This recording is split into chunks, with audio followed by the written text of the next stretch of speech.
Chapter 543. It was said that southern Baiming was of the same origin, but in reality, they were already two different countries. What would southern Ming do? How could they still care about Baiming's attitude?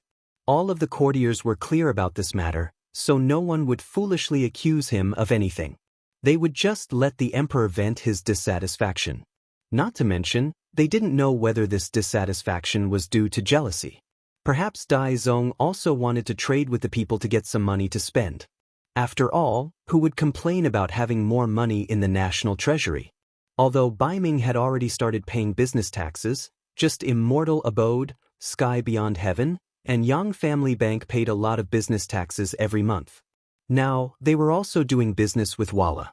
Baiming was heavily taxed. This made Baiming's national treasury much more abundant than southern Ming's. It was just that during this period of time, because of the development of the cannons and guns, they had spent quite a lot of money. More importantly, the progress was still very slow. Based on the current speed, it was unknown how much money they would have to invest in order to achieve results. If there was a new source of income, Zhu Qiyu would definitely be very happy. After Zhu Qiyu said all this, it was possible that the grapes were sour because they couldn't eat them. Once southern Ming became strong with money, it was also possible that they would threaten Baiming. As for which one it was, who among the officials could say for sure? No one said anything. This made it difficult for Zhu Qiyu to continue his plan of using this matter to ruin Zhu Qizhen's reputation. He, who was already a bit upset, could only wave his hand and announce that the court was dismissed. All of the officials knelt and said, "Long live the emperor." Then they left. Only Jin Ing, the chief eunuch, stood there without moving. He was originally supposed to serve the emperor. Since Zhu Qiyu didn't leave, he naturally didn't dare and couldn't leave. Beloved official Jin, don't you think Ing Zong's actions are inappropriate? Now that there were no outsiders, Zhu Qiyu was no longer as angry as before. On the contrary, she was very calm and even changed the way she addressed Zhu Qizhen. Jin Ing, who was standing respectfully at the side, was also somewhat unsure of Zhu Qiyu's thoughts. After all, things had happened too quickly. The news had just spread over there, and Zhu Qiyu had already flown into a rage. Jin Ing didn't have time to understand too much. Now that he was asked, he could only speak in a probing tone. "Your Majesty, why don't this official find some people to punish that person in the south?" "There's no need for that." Zhu Qiyu hesitated for a while, but in the end, she rejected this method. "Presumably, there are some things that we don't need to do, and there will be others who will do it. After all, there is no lack of scholars who call themselves saints in the world, so we don't need to get involved. I'm just curious, why do the mercenaries need so many people?" Your subject has heard some rumors. It is said that the mercenaries are engaged in various business transactions on the sea, including human trafficking. It was said that there were some places overseas that were vast but sparsely populated, so some people wanted to move some people there to grow food. Of course, this is just what this official has heard, and there is no proof. As the emperor's personal servant, the most important job was to relieve the emperor's worries, so she had to know all kinds of news. Just like what she had just said, it was a piece of news reported by a little eunuch before the court. Of course, Jin Ing didn't know that this news was originally deliberately spread by Yang Chendong on behalf of the Security Bureau. He was just trying to confuse the public. Anyway, it was just a rumor, so it didn't take much effort. As for whether others believed it or not, it didn't matter so much. Overseas, that's quite possible. Zhu Qiyu nodded gently after hearing this. Because she didn't know, she had no right to speak. The great Ming dynasty had been forbidden from going to the sea for many years.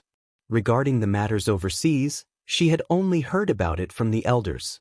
As for the specifics, her impression was very vague. Therefore, since she didn't know the situation outside the sea, Zhu Qiyu didn't express any opinions on this matter. Instead, she suddenly changed the topic and asked, "Beloved official Jin, how many families are there in Baiming now, and how many idle people are there?" Jin Ing was still thinking about why she didn't take advantage of this opportunity to criticize the southern Ming emperor, Zhu Qizhen. When she suddenly heard Zhu Qiyu's question, it was as if a huge thunderbolt flashed in her mind.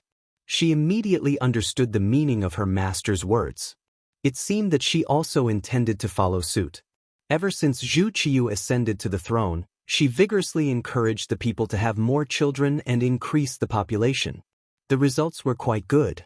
With the emergence of a high-yield domestic crop like potatoes, and the fact that Baiming originally didn't have as much territory as the southern Ming dynasty, it was normal for her to do this. It could be imagined that if this continued, in a dozen years, the population of Baiming would greatly increase. If she could use these people to trade for silver to develop Baiming, it could be considered a path to advancement. As for why Zhu Qiyu didn't do this now, it was clear that she wanted to see how the wind would blow and how much resistance there would be. This was also why Zhu Qiyu didn't arrange for people to criticize Zhu Qizhen. After thinking through everything, Jin Ying only hesitated for a moment before replying, "Your Majesty, the southern Ming dynasty has just experienced internal strife and war, so there are more refugees. However, we have always been peaceful here and don't have that many idle people. Of course, there are still quite a few of them in the prison. They are all criminals who committed crimes during the rebellion in the capital. If we were to gather them together, we would be able to gather 50,000 of them. Most importantly, they are mostly adult men." The last sentence was to tell, or perhaps remind Zhu Qiyu, that although there weren't many idle people, they were the most valuable people. One person could be exchanged for 50 taels of silver. 50,000 people would be 2,500,000 taels of silver. Yes, we still have to deal with the matter of public order. It's true that we don't have internal strife in Baiming, but we have to take precautions. It was clear that Zhu Qiyu wasn't very satisfied with the number of 50,000 taels. After all, it wasn't even 10 million taels of silver. The effect it could have was still too small. Hearing that they had to deal with public order, that meant that they had to punish more people. If that was the case, there would be more criminals in the future. Then, they could make a large sum of money in transactions. Jin Ying, who understood the emperor's meaning, quickly nodded and said, "Yes, I will discuss this matter with Minister Su of the Ministry of Justice." He didn't say much and only nodded slightly. After all, as the emperor, he couldn't be too unsightly when eating. It could be said that Zhu Qizhen's actions had provoked Zhu Qiyu a little. He was worried that the southern Ming dynasty would suddenly develop after obtaining large amounts of gold and silver. For this, he also needed to expand his financial resources. Otherwise, the strength of the two sides might develop in the wrong direction. However, no one would have thought that because of Zhu Qizhen's human trafficking, the public order in Baiming had improved greatly. Some of the Baiming men who usually stole chickens and dogs and committed crimes were often thrown into jail because of small crimes. Unless their families were willing to spend money to redeem them, no one else had any intention of letting them out. As these people were arrested, more people were alerted. The public order in the city and on the streets gave people a new feeling. Min Palace. Min King Zhu Huiping also received news about the human trafficking in the southern Ming dynasty. Compared to Baiming's emperor, Zhu Qiyu, who wanted to wait and see, his attitude was much more direct. "Send someone to check if there are any homeless people who don't have enough to eat in our territory. Also, arrest those who should be arrested. Don't be polite. In addition, send someone to Jiaoji and contact the Duke of Zhongdan to see if he is interested in trading with us." Even though he knew that doing this would attract the reprimand and dissatisfaction of some so-called scholars and even old teachers, Zhu Huiping, who wanted to develop, didn't care so much. Originally, he and the southern Ming dynasty had a hostile relationship. Now that the enemy had reached the steppe and the treasury was full, they were about to become stronger. Then why couldn't he also take advantage of this matter? However, Min King's faction was in the process of expansion and stabilization.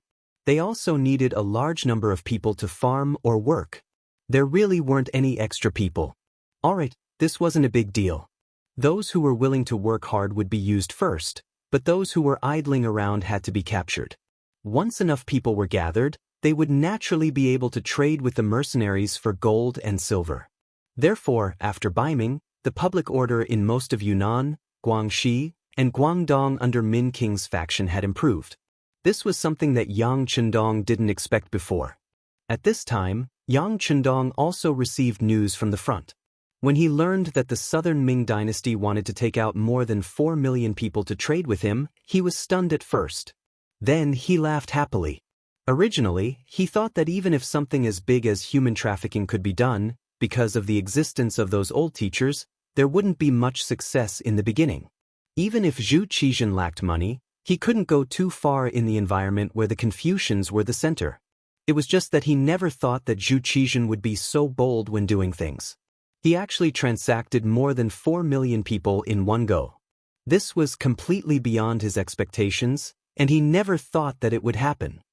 Immediately send a ship to Qiqian City to inform Yu Qian. Tell him to send more silver. Also, build more houses and prepare more clothes and food.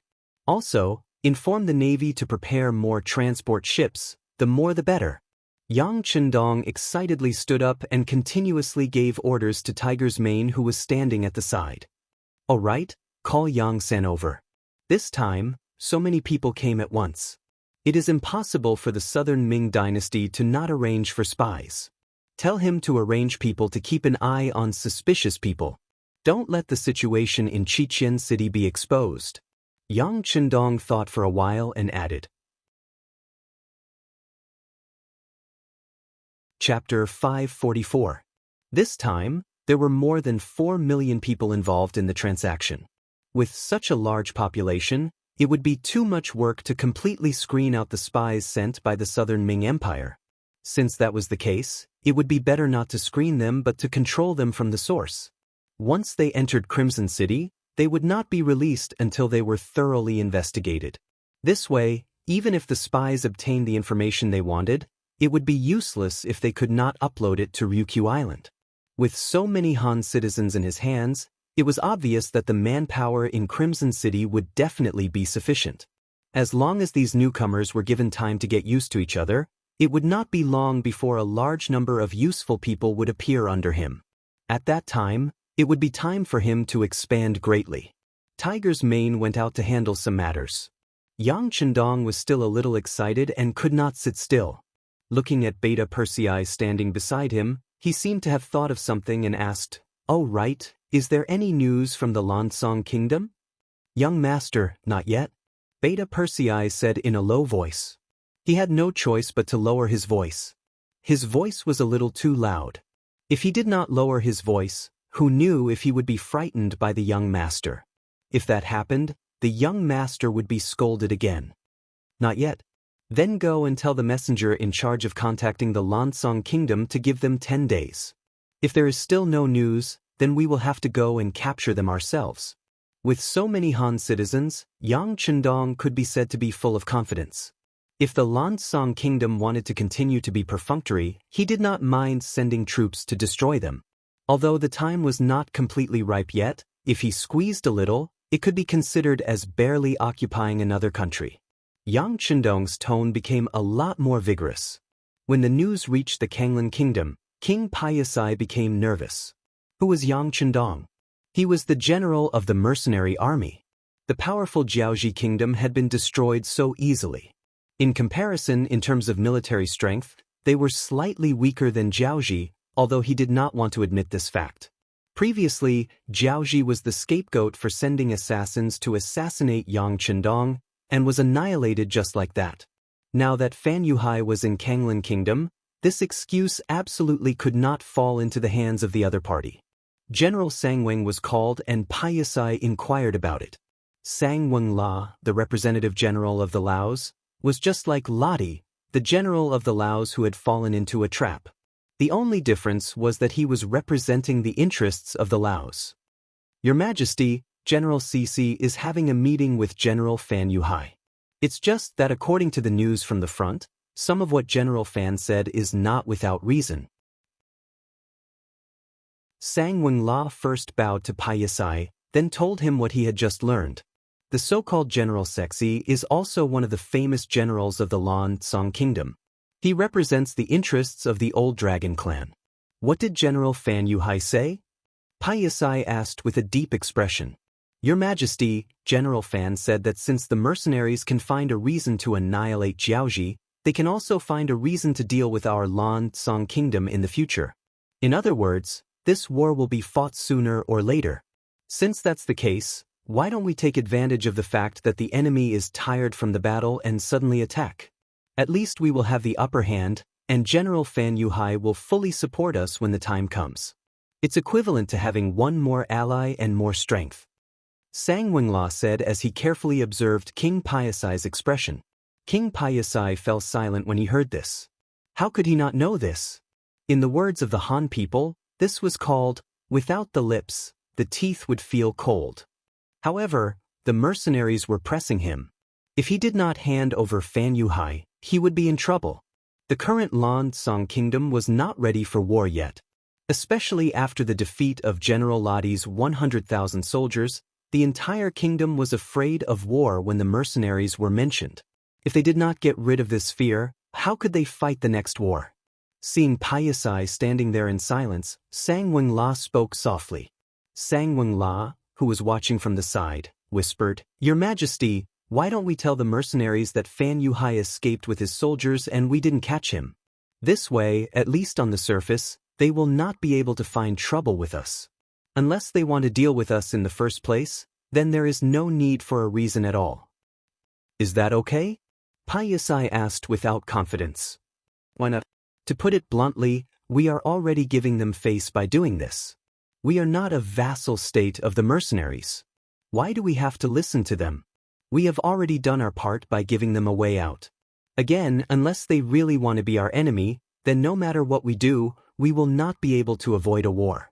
On the other hand, if they don't intend to use force against us, they won't make things difficult for us over this matter. After all, they are still 20,000 soldiers, and they are the most elite soldiers of Jiaoji. They are a force to be reckoned with," Sang Wenla said with a confident look on his face. In fact, since the mercenaries sent people to ask about Fan Yuhai, the relationship between the two sides became tense. Everyone knew that there would be a war between them sooner or later. It was just that the result of this war was sooner or later. Since that was the case, there was no need to make any concessions. At most, they would just fight. At least if they fought now, they would have 20,000 more soldiers. On the other hand, if they only wanted to curry favor with the mercenaries, Fan Yuhai's 20,000 soldiers would not be easy to deal with. The Longtime kingdom did not know how much they would have to pay. "Alright, then go and arrange for someone to talk to the mercenary emissary. Right? Tell the army to be on alert." King Piasai touched his forehead and said with a headache, "Where did these mercenaries come from? How did they suddenly appear and destroy his neighbor, Jiaoji?" All of this happened too quickly, and the pressure it gave him was too great. It actually made him feel like he was in a dilemma. Yang Chendong, who was in the neighboring country, received news about the Longtime kingdom 2 days later.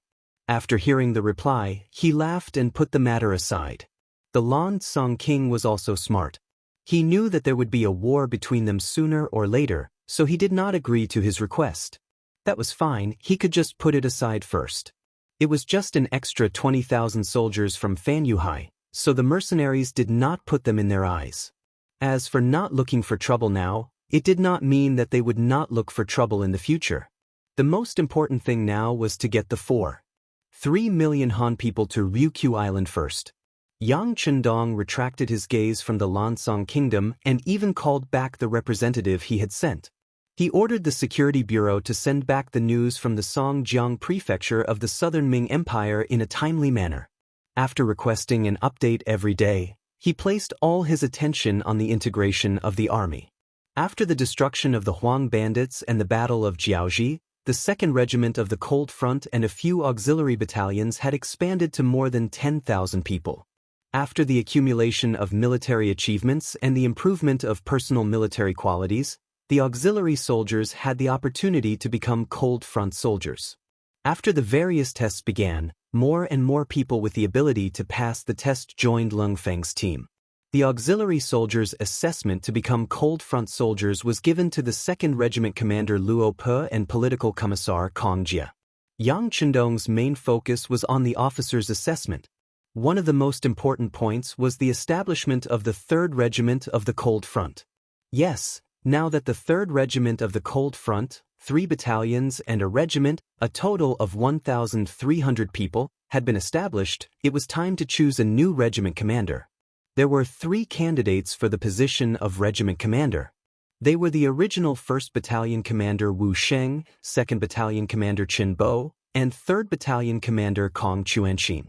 Whether it was the destruction of the Huang bandits or the Battle of Jiaoji, the 3 battalion commanders had performed well.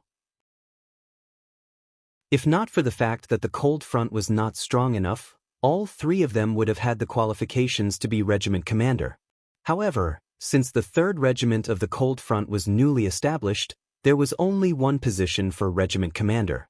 Naturally, it was impossible for all 3 of them to be regiment commanders. In the end, Yang Chendong made some choices and balanced them out, promoting the 3 battalion commanders to different degrees. After the reshuffling, the 2nd Regiment commander was still Luo Pe, who was also the commander of the 2nd Regiment's 1st Battalion. Political Commissar Kong Jie was still the same. The original 3rd Battalion commander Kong Chuanxin was promoted to the 2nd Regiment's Chief of Staff, becoming a deputy regiment commander. The position of 3rd Battalion commander was given to 1st Company Commander Tiansu, who had performed the best. The new regiment commander of the 3rd Regiment, Wu Sheng, was also the commander of the 3rd Regiment's 1st Battalion. Political Commissar Qin Bo was also the commander of the 2nd Battalion. 3rd Battalion Commander Chun Yang, who was originally a company commander of the 2nd Battalion, was also promoted. In addition, the original reconnaissance company was promoted to a reconnaissance battalion, and the 1st Battalion commander was Su Yunxing, who was originally a company commander. After the reshuffling, Wu Sheng, Qin Bo, and Kong Chuanxin were promoted to regiment commander and deputy regiment commander respectively. It was a happy ending for everyone. Don't worry about scarcity, worry about inequality. There were only so many positions, so it was no wonder that Yang Chendong wanted to divide the spoils. Having been in the army before, he knew very well that the relationship between officers was that of good buddies and iron comrades in arms, but at the same time, there was also a competitive relationship. If this subtle relationship was not handled well, it could lead to a big mistake. Fortunately, Yang Chendong's prestige was enough. After this distribution, everyone was happy. Even Chief of Staff Kong Chuanxin, who was only promoted by half a rank, didn't show the slightest displeasure. This made Yang Chendong feel relieved. The original 1 regiment of Cold Front was expanded into 2 regiments. At this moment, the auxiliary troops also grew stronger. Originally, there were only 12 battalions. Even after transferring a regiment of soldiers to Lungfeng, they still managed to expand to 15 battalions due to the temporary addition of auxiliary soldiers. On the other hand, the temporary auxiliary troops were reduced from the original 14 battalions to 6 battalions. After passing the test, they would directly become auxiliary troops. Chapter 545. This was because the mercenary army was temporarily not recruiting. Otherwise, there would be many young men in Jiaoji who would want to join the army. After all, the treatment and conditions of the mercenary army were too good, making people envious. However, in order to ensure the purity of the army, Yang Chendong did not have the intention of letting other foreign races join. If he really needed temporary auxiliary soldiers, the Southern Ming Empire had prepared a total of 4.5 million people for him. Among them, the proportion of adult men was more than 1 million. At that time, he would not be able to get as many as he wanted. After this round of adjustment, nearly a month had passed. At this time, the coast of the Southern Ming Empire's Songjiang Prefecture could be said to be a busy scene. For nearly a month, the Yangtze Navy had been doing the transportation work. Later on, when the Southern Ming dynasty opened the prison cells in the various prefectures and sold the 200,000 prisoners to the mercenaries, the total number of people involved in this transaction reached 4.5 million, and the transaction amount also reached 99 million taels of silver. Because the Great Ming Empire did not pay attention to commerce and focused on agriculture, their annual tax revenue was only 10 million. After deducting the official's salary and various expenses, the total amount of money that could be deposited into the national treasury was only 6 to 8 million. It could be said that the Great Ming Empire was not rich. Even compared to the weaker Song dynasty, the national treasury's annual income was more than 15 million. In addition, the Great Ming Empire was now divided into the north and south. After the Southern Ming Empire lost 3 provinces' taxes, the national treasury's annual income was only a pitiful 3 million. This time, the Southern Ming Empire's emperor, Zhu Qizhen, could imagine how rich and imposing the Southern Ming Empire's emperor Yingzong would feel. When the last batch of people were sent onto the Yang family navy's transport ship, and the last sum of money was delivered to the chief eunuch Chao Jixiang by Yang Yang's hands, the Southern Ming Empire's vigorous new army training had begun. Various kinds of bustling weapon factories had also appeared. With money in the national treasury, the various departments of the Southern Ming Empire also began to complain about being poor. Facing the situation, Zhu Qizhen, who was in a great mood, waved his pen and approved all those who had a legitimate reason to ask for money. For a time, the entire upper echelons of the Southern Ming dynasty were in a jubilant mood. As for those who criticized Zhu Qizhen for trading people, there were much fewer voices. Unlike the nouveau riche mentality of the Southern Ming dynasty, the original capital of Jiaoji, Hanoi City, had a newly built commercial street that was soon open for business. At this moment, Yang Chendong had changed the name of Jiaoji to Vietnam, which would be their name in the future. Originally, Yang Chendong wanted to change it to Yunnan province. However, considering the feelings of the 2 emperors, he didn't provoke them and didn't do it immediately. The commercial street was fully prepared by the first officer of the Vietnam region, Song Zhe, and opened for business. The entire street was 1,500 meters long and there were over 100 shops of different sizes. Here, one could see all kinds of items sold by the mercenaries, such as toothpaste, toothbrushes, toilet paper, soap, chewing gum, white sugar, and all kinds of condiments. There were all kinds of new types of clothing, outerwear, qipao, women's underwear, glasses, and all kinds of packaged drinks. There were also instant noodles, ham sausages, and all kinds of portable canned food, canned pork shoulder, preserved vegetables with pork, for happiness meatballs, mushroom meat sauce, sweet and sour pork ribs, red braised pork. There were also high-grade divine objects, mirrors, floor clocks, perfumes, and sets of beautifully packaged cosmetics, lipsticks, and so on. As long as one entered the commercial street, one would immediately be dazzled by the dazzling lineup. The nearby merchants who heard the news could only hate that they didn't have enough eyes and hated that they didn't have enough money on them. Although the prices of the items sold in the commercial street were not high, the demand still exceeded the supply. Especially the divine objects like the mirror and the floor clocks. The former was priced at 100,000 taels of silver, while the latter was priced at 200,000 taels of silver. Soon, more than a dozen of such good things were sold. This was because the merchants didn't bring much money with them. Otherwise, they would have sold as many as they had. Think about it, how many nobles were there in a country? Even if a noble only wanted one, the country could sell hundreds and thousands of them. The most important thing was that these items were only sold by the mercenaries. As for imitating them after they bought them, it was like casually finding something from the clock. That would be enough for them to study for a long time. Once they finished their research, there would be a new product in the Crimson Nest City.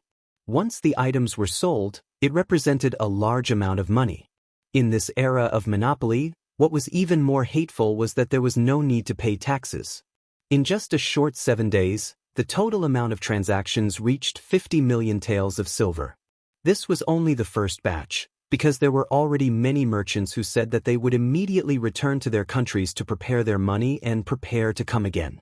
With regards to these potential customers, the mercenaries naturally welcomed them. In order to provoke them, Song Zhe intentionally spread the news that good items were limited. If they came late, they might not be able to buy them even if they had money. As a result, those merchants left Vietnam without stopping. They only wanted to return to their countries to deal with the items in their hands and bring more money to Crimson Nest City. The 50 million taels of silver were left for daily expenses. The total amount of 50 million taels of silver was loaded onto the ship by Yang Chendong.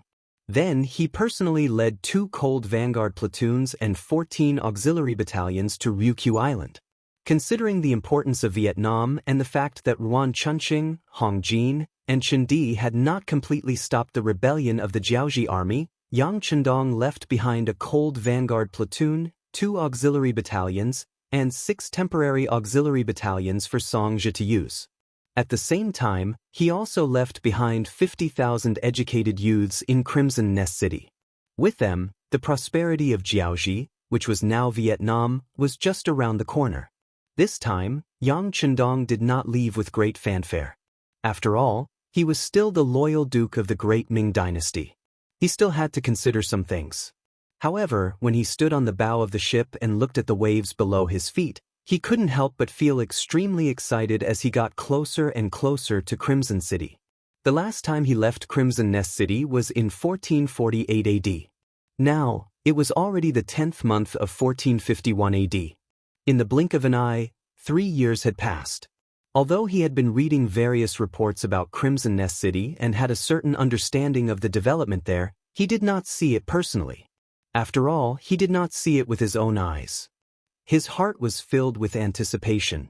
On the large ship, the 2nd Marine Regiment's commander Nie Tong, the 2nd Marine Regiment's commander Luo Pe, the 3rd Marine Regiment's commander Wu Sheng, and the others were accompanying Yang Chendong. Each and every one of them was in high spirits, as if they were returning home in glory. Commander Nie, how is the situation on the island? The Shang dynasty should have been suppressed for a long time. After enjoying the sea breeze for a while, Yang Chendong calmed down a little. He turned to look at Commander Nie Tong. The reason why Yang Chendong wanted to make a trip to Crimson Nest City was not only to see how the development there was, but also to provide appropriate technical guidance. Of course, this guidance referred to taking out some relevant books. Previously, he did not give out too profound books because he was afraid that those people would not be able to understand and would be misled.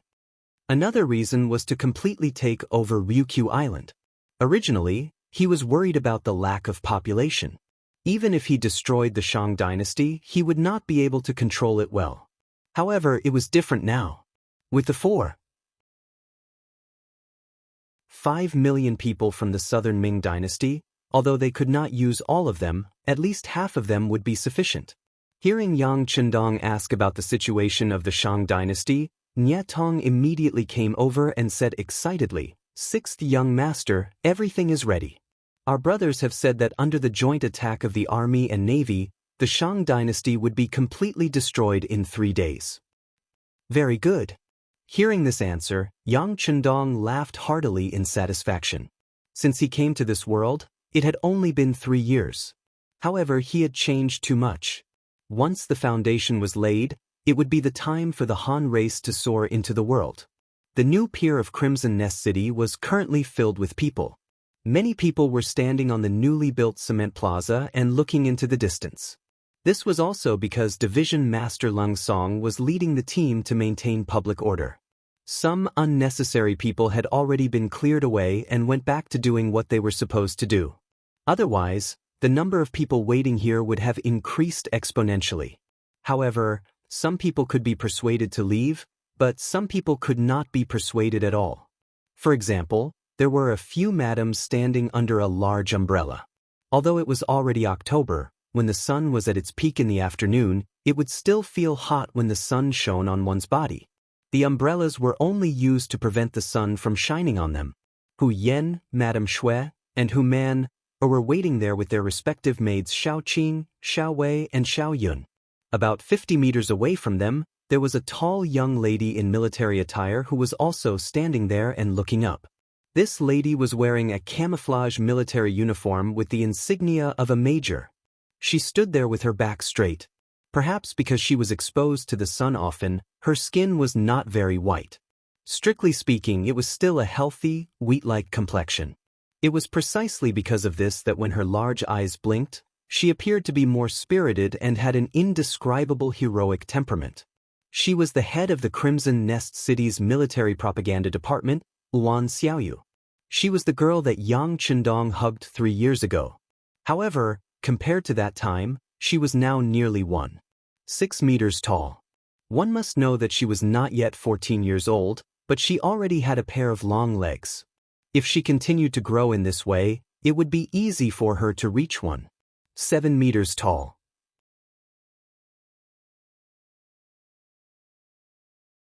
Chapter 546. Her body proportions were already very good to begin with, and with the addition of the military uniform, it added a bit of temperament. If it wasn't for the fact that she still looked somewhat immature, it was likely that any man who saw her would inevitably be unable to walk. But even if she wasn't 14 years old in the entire Xichen city, who knew how many men secretly liked her? If it wasn't for the rumor that she liked the god of Xichen city, and that Lord God also liked her, it was likely that those who came to ask for her hand in marriage would have already trampled over her doorstep. It wasn't strange. In that era, there were many women who got married at the age of 14, and there were even some who became mothers at this age. But Luan Xiaoyu was not an ordinary person. Not only was it rumored that she had a good relationship with Lord God, just based on the status of the Luan family in Xichen City, it was something that few people could compare to. Luan Xiaochun's brother, Luan Qi, was now the manager of the power plant. Luan Xiaochun's mother, Zhou Hua, was now the manager of the garment factory. Even her brother, Luan Xiaochun, was now a battalion-level instructor, and also had the military rank of major. A family of 4, all of them were officers, and their ranks were not low. How could an ordinary person be worthy of a woman from such a family? Not to mention, Luan Xiaoyu had always been very proud, and her heart had long been stolen away when she first met Yang Chendong. How could she put anyone else in her eyes? If it wasn't for the fact that she was on military duty and couldn't leave the island, she would have already gone to the great Ming dynasty to find her sweetheart. As a matter of fact, knowing that Yang Chendong was going to return to the island to investigate, she had long since arrived at the new pier to wait. And in the process of waiting, her eyes would occasionally look at Hu Yen and the other women not far away. Luan Xiaoyu knew that these 3 women were the wives and concubines of Lord God. This news had long spread after they came to the island. For this matter, her mother, Zhou Hua, had already told her more than once to get closer to the 3 madams when she had the time. After all, they would all be serving the same master in the future, and if she built a good relationship now, she wouldn't be at a disadvantage in the future. This was one of the benefits of a man in a feudal society. As long as one had the ability to marry a few concubines, there was absolutely no problem. Not only would no one criticize you, but they would also think that it was right and proper. After all, capable people needed women to give birth to their children, didn't they? It was just that Luan Xiaoyu was still a little young in the end, and her skin was a little thin. Therefore, although she knew of the existence of these 3 madams, she had never gone to visit. She also believed that these 3 madams would also know of her existence. After all, in Crimson City, she was more or less a celebrity. She didn't rely on her parents, elder brother, or her relationship with the god. As the head of the military's propaganda department, she organized many programs for the female soldiers under her, which greatly boosted the morale of the military and factory workers. More than once, she was praised by the 2 commanders, Leng Song and Gao Xiong, for her excellent performance. Even Lord Yu Qian, who was in charge of Crimson City, was full of praise for this little girl. Right? Speaking of this Lord Yu, he was one of the few Yangxia officials who didn't come to the new pier to welcome Yang Chendong. Perhaps he still didn't know how to face Yang Chendong, or perhaps he was just a workaholic and didn't want to waste his time on this kind of exchange of favors. Instead, it was Leng Song and Gao Xiong who were already standing here. The reason why they were able to have everything they had now was completely because of Yang Chendong's recognition and promotion. Even if it was for the sake of repaying the favor, they still had to appear here. Indeed, when so many people were waiting here, under everyone's anticipation, the shadow of a large ship finally appeared in the distance. Then they heard someone loudly shout, "The ship is here!" This shout attracted everyone's attention. Even the 3 madams who had been sitting under the large umbrella couldn't help but stand up, expressing the anxiety and anticipation in their hearts. The ship that Yang Chendong was on was a new type of ship, powered by coal, and its speed was naturally extremely fast. In less than an hour, the ship had already arrived at the new pier, and began to slowly approach the shore. At the new pier, there were already Navy personnel directing and carrying out the security work. Although Crimson City was Yang Xie's base, and there shouldn't be anyone who could threaten Yang Chendong here.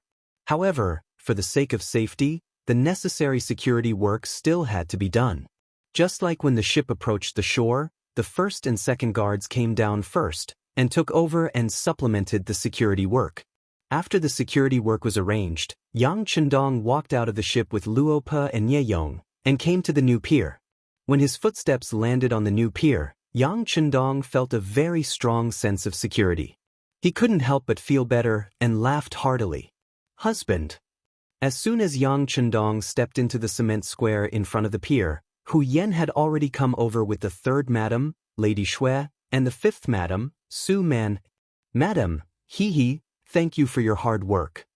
Seeing Hu Yen and the other two women coming over together, Yang Chendong even grinned.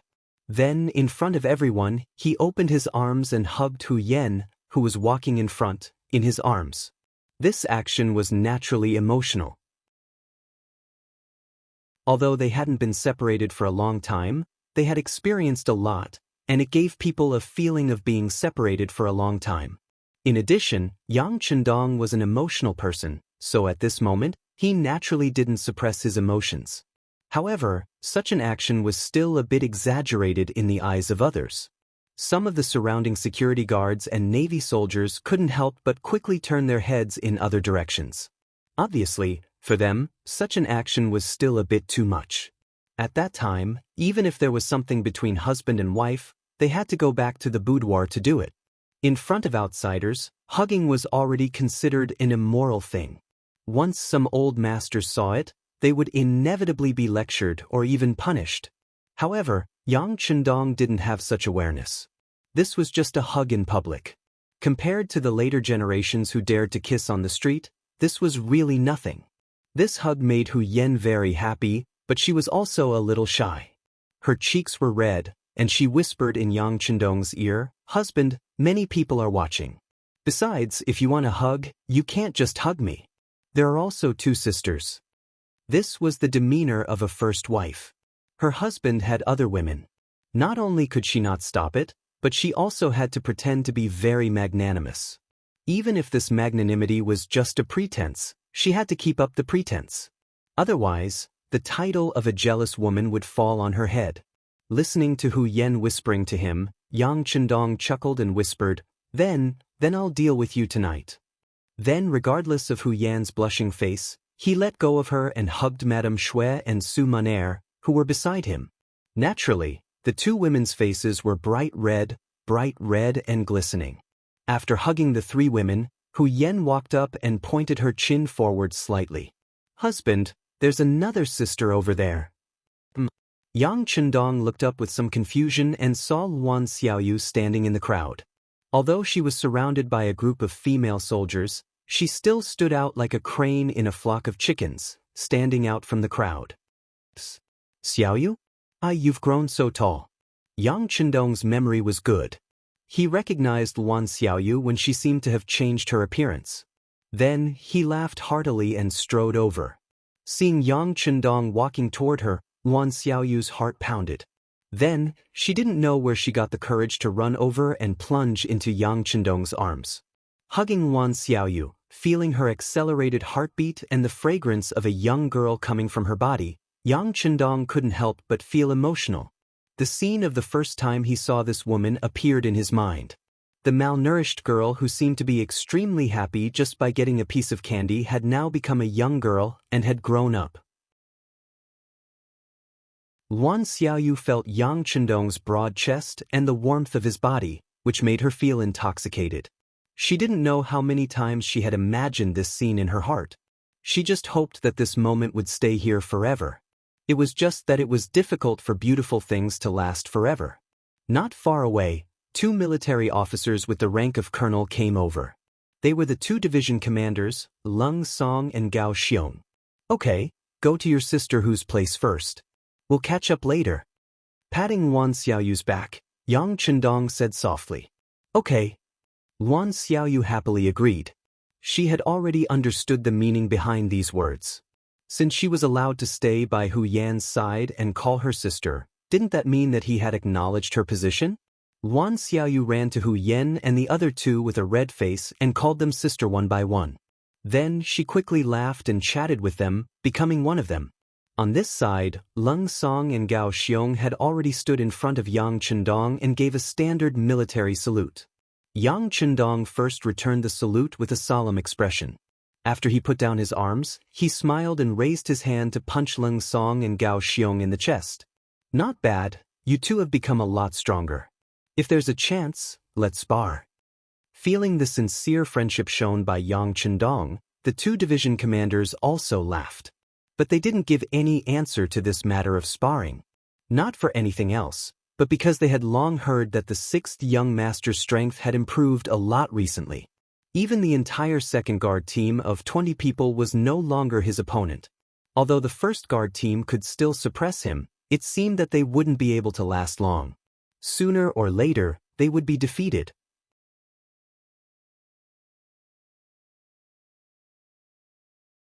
Chapter 547. Such a pervert, how could the two teachers overestimate themselves and challenge him? Although losing to the 6th young master wasn't shameful, if they were to challenge him despite knowing that they were no match for him, wouldn't that be asking for trouble? After the two division commanders, several other regimental officers came over and saluted. As for the other battalion officers, they could forget about it. With Yang Chendong's status, battalion officers would find it difficult to get close to him unless they were on a combat mission. Accompanied by Leng Song and Gao Xiong, Yang Chendong walked out of the new pier. He did not choose to sit in a carriage, but instead decided to take a stroll through the streets to see how Crimson City had changed. The cement road was 12 meters wide, and on both sides were neatly constructed cement houses. From time to time, he could even see a few tall buildings rising.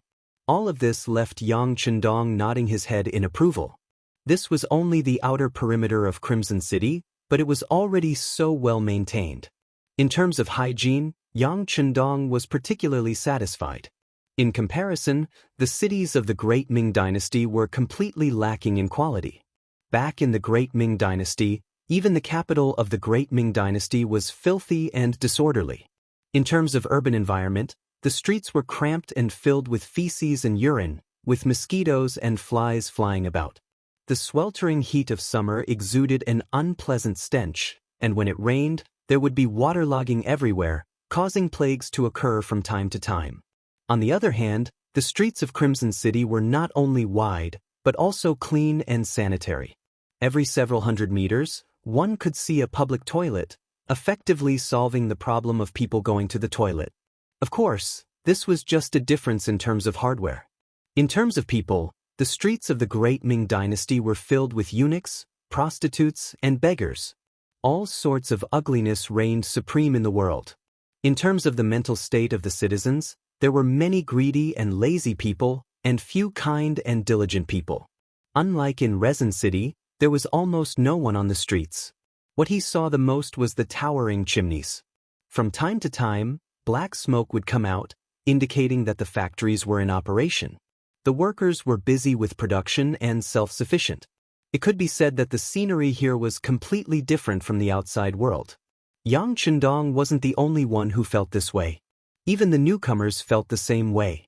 Just like the 5 million Han people who arrived earlier than him, they were stunned by the beautiful scenery here.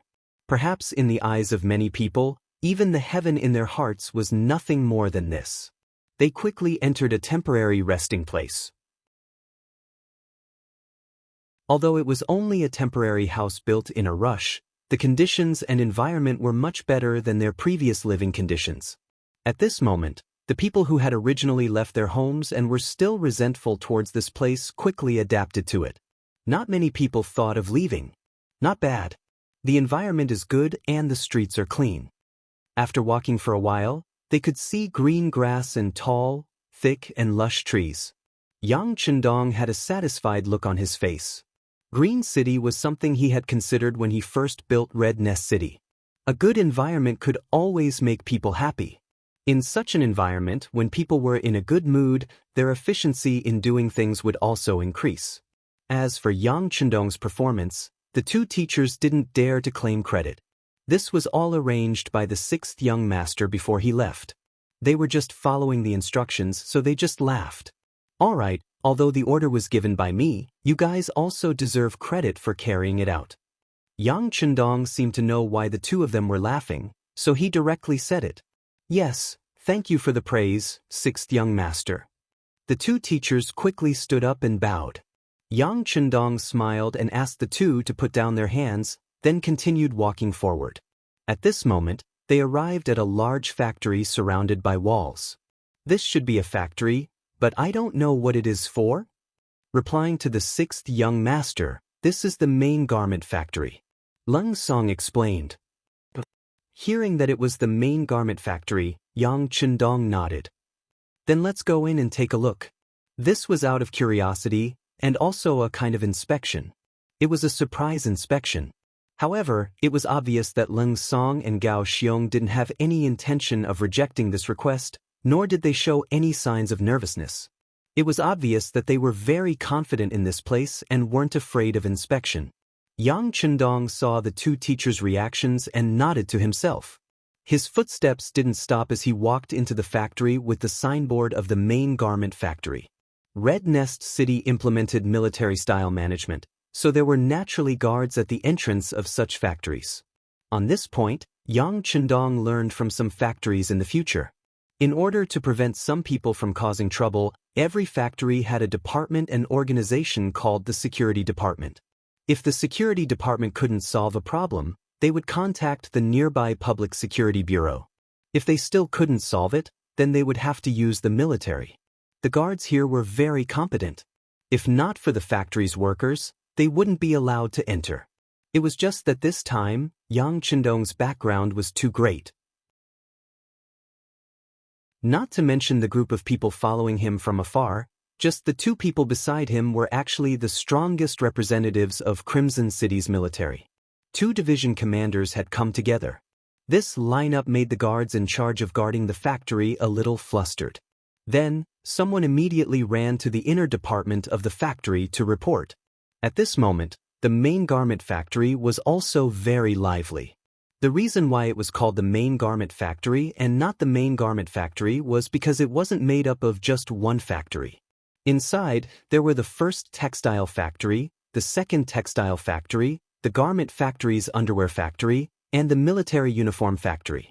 It was said that there were also small military and other factories arranged here. Because the scale was limited, they didn't set up their own factories. For example, in a garment factory, there were male garment factories and female garment factories. As a result, the number of workers in the main garment factory had reached 50,000. It seemed that 50,000 people in a large factory wasn't a small number.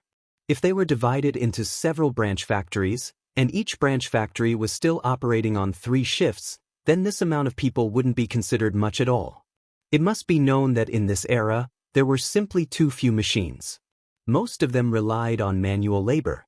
Fortunately, because of Yang Chendong's appearance, he had gotten some simple blueprints, and used the blacksmiths and craftsmen to make them. Furthermore, with the development and usage of electricity, the efficiency had been raised to a certain extent. However, it was clear that the number of people was still insufficient. Once the 4.5 million Han people had adapted to the environment and life here, it was destined that the garment factory would have to continue expanding, perhaps even more than double in size. The reason why it was so lively was because the factory director, Zhou Hua, as well as a few branch factory directors, had been gathered. The person who had gathered them was the current manager of Red Nest City, Yu Qian. He was here today to supervise the production of the clothes. There was no choice. With the sudden arrival of 4.5 million Han citizens, even if each of them were to make 2 sets of clothes, they would need at least 9 million sets. Furthermore, these were just outerwear. What about underwear? What was different? What was the need? It must be said that the people who came to the southern Ming Empire were all refugees. Many of them were wearing clothes that had been around for who knew how long.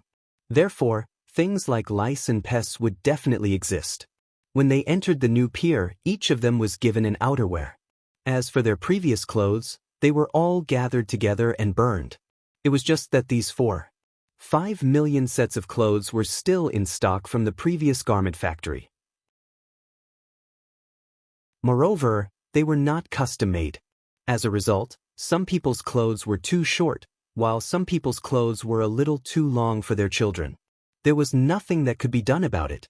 After all, it had only been a little more than a month since they received the news that there were so many refugees. To be able to produce 5 million sets of clothes in such a short period of time was already not easy.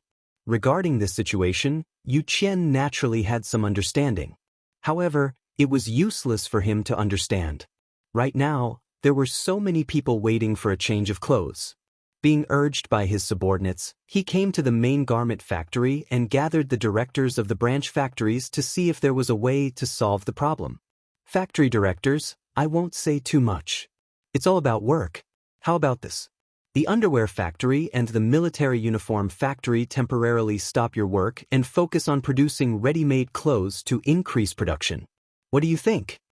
After gathering the directors, Yu Qian stated his intentions and looked at everyone with an expectant expression. How can that be? As soon as his voice fell, a voice of objection immediately sounded. Our underwear factory is still being urged to produce goods. Lord Yu, you also know how popular our underwear is right now. We can earn a lot of money for Red Nest City. How can we stop just like that? The one who shook her head was the director of the underwear factory, Mei Ling. Like her name, Mei Ling was not only beautiful, but the underwear factory was also in good order under her leadership. It earned a lot of money for Red Nest City. Being able to earn money was where her confidence came from. Even when facing Yu Qian, the person in charge of Red Nest City, she still said whatever she wanted to say. Just as Mei Ling's voice fell, another burly man's voice sounded. The military uniform factory still has a lot of tasks that haven't been completed yet. Lord Yu, you don't know. The soldiers on the front lines are very brave, but their lives are very tough. We can't just watch them win in tattered clothes. Needless to say, the one who counterattacked was the director of the military uniform factory, Fang Lei. As a former burly man in the military, because he injured his body during training, he had no choice but to retire and work elsewhere. Under his leadership, the military uniform factory's work was very effective. Even the director of an underwear factory dared to talk back to Yu Qian, let alone a military uniform factory backed by the military. As one of the dozens of Cold Vanguard members personally trained by Yang Chendong, Fang Lei's qualifications were also extremely old. When Fang Lei spoke, he had such confidence.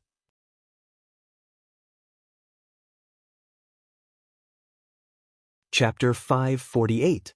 Yu Qian's face was a bit ugly after being contradicted by two subordinates. Fortunately, he knew that this was not a personal grudge, but for work. Although he was a bit unhappy, it was still within the range that he could understand. The head of the garment factory, Zhou Hua, who had been standing at the side without saying anything, glared at Mei Ling and Fang Lei before saying in an embarrassed tone, "Lord Yu, they are only speaking from a work point of view. If they have offended you in any way, please don't take it to heart." Although she was only the head of the garment factory, Zhou Hua's words were more forceful than humble. First of all, as the director of the main factory here, Zhou Hua would definitely be biased and consider the interests of the whole garment factory first. Secondly, and most importantly, who did not know the position of the Luan family in the entire Xichen city? The head of the family was the head of the most popular power plant. His eldest son was a battalion-level political worker. His daughter was even more powerful. Not only was she the head of the propaganda department, she was also rumored to be one of the future concubines of the God Lord. So what if she was a concubine? In the entire Xichen city, who knew how many girls wanted to have such an identity? Even being a servant girl by the God Lord's side would make many people envious. That was equivalent to being a close official. People said that the gate of the prime minister was a 7th-rank official. Because of this, who knew how many people went to the Luan family to propose marriage? If Luan Xiaochen wanted to choose a wife, he would definitely be very picky. As the woman in charge of the Luan family and the head of the garment factory, Zhou Hua's position was clearly very high. Towards Zhou Hua, Yu Qian was also very respectful. Not for any other reason, but because of her ability to work. Once the higher-ups gave her a task, she would always do her best to complete it. She would even exceed the quota. If not for the fact that there were too many Han people this time, the work in the garment factory would have been very satisfactory. AI. Letting out a long sigh, Yu Qian said with an ugly expression, I know that everyone has their own difficulties, but didn't the Duke of Loyalty say that people need to be human? Money can be earned again. The soldiers' clothes can be mended and used again. But those Han people who came from afar don't have a second set of clothes. They don't even have a change of clothes. In such an environment and conditions, it's too difficult to expect them to have a sense of belonging. It's not easy for us to do our job. Since Yu Qian spoke of his own difficulties, the others naturally did not say anything. Although they did not say anything, their attitude was firm. It was not so easy to change. The atmosphere seemed to be in a stalemate, causing everyone's expressions. But at this moment, a loud voice sounded, Lord Yu is right. Everything must be based on the people. I think the garment factory still needs more support. When they heard someone commenting on the work of the garment factory, and from the tone, it seemed to be Yu Qian, the directors of the branch factories became a little unhappy. In particular, Fang Lei, the head of the military uniform factory, turned around and looked fiercely in the direction of the voice. The few of them looked in the direction where the voice came from. What they had in common was that when they saw the person who spoke, everyone was stunned on the spot. After that, Fang Lei, who was from the military, reacted the fastest. He strode forward with a face full of excitement. Sixth young master, you've come. Hee, factory director Fang Lei, how is it? Are you used to working here as a military person? Yang Chendong laughed and called out the other party's name. The person who came was Yang Chendong. Ever since he released the qi in his body, his senses had become exceptionally sharp. Just now, he was accompanied by Leng Song, Gao Xiong, and the others as they walked over. While they were still far away, he heard the conversation between Yu Qian and the others. Fang Lei, who was called out, was very excited. He did not expect that after more than 3 years, Yang Chendong could still recognize him at a glance. This excitement made his eyes brim with tears. Sixth young master, I'm still used to it. Get used to it. Yang Chendong walked to Fang Lei's side and took the initiative to shake hands with him. Then he patted Fang Lei's shoulder and said, everything is work. As long as you put your heart into it, you will still contribute. When the time comes, the people will not forget you. After receiving Yang Chendong's encouragement, Fang Lei's tears flowed uncontrollably. He originally thought that because of his body's condition, the sixth young master would forget about him after he left the army. Now, it seemed that he had thought too much. After shaking hands with Fang Lei, Yang Chendong hurriedly took a few steps forward. He took the initiative to greet the other factory directors and shook hands with them one by one. When he shook hands with Zhou Hua, he took the initiative to call out, Aunt Zhou. As soon as Lin Mingya called her, Auntie, Zhou Hua's smile immediately spread across her face, as if she had drunk honey. This scene was seen by Luan Xiaoyu, who was among the crowd behind them. Her face immediately flushed red and she was very happy. This was the face that the sixth young master gave her. Thinking about it, in Crimson City, how many people could claim to be his senior? After shaking hands with everyone and thanking them for their hard work, Yang Chendong finally came in front of Yu Qian. Then, he said with a smile on his face, Sir Yu, you've worked hard during this period. You've worked hard too. With a straight face, Yu Qian was a little uncomfortable. Thinking back to when he was in Baiming, Yu Qian still had a lot of opinions about Yang Chendong. He thought that this young man was a little too arrogant and always looked down on others. He preferred to be unconventional and such people had to be dealt with properly. Therefore, he was willing to do anything that could make Yang Chendong uncomfortable. But who would have thought that he would actually become someone else's subordinate?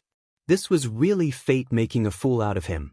Yu Qian's awkwardness was within Yang Chendong's expectations.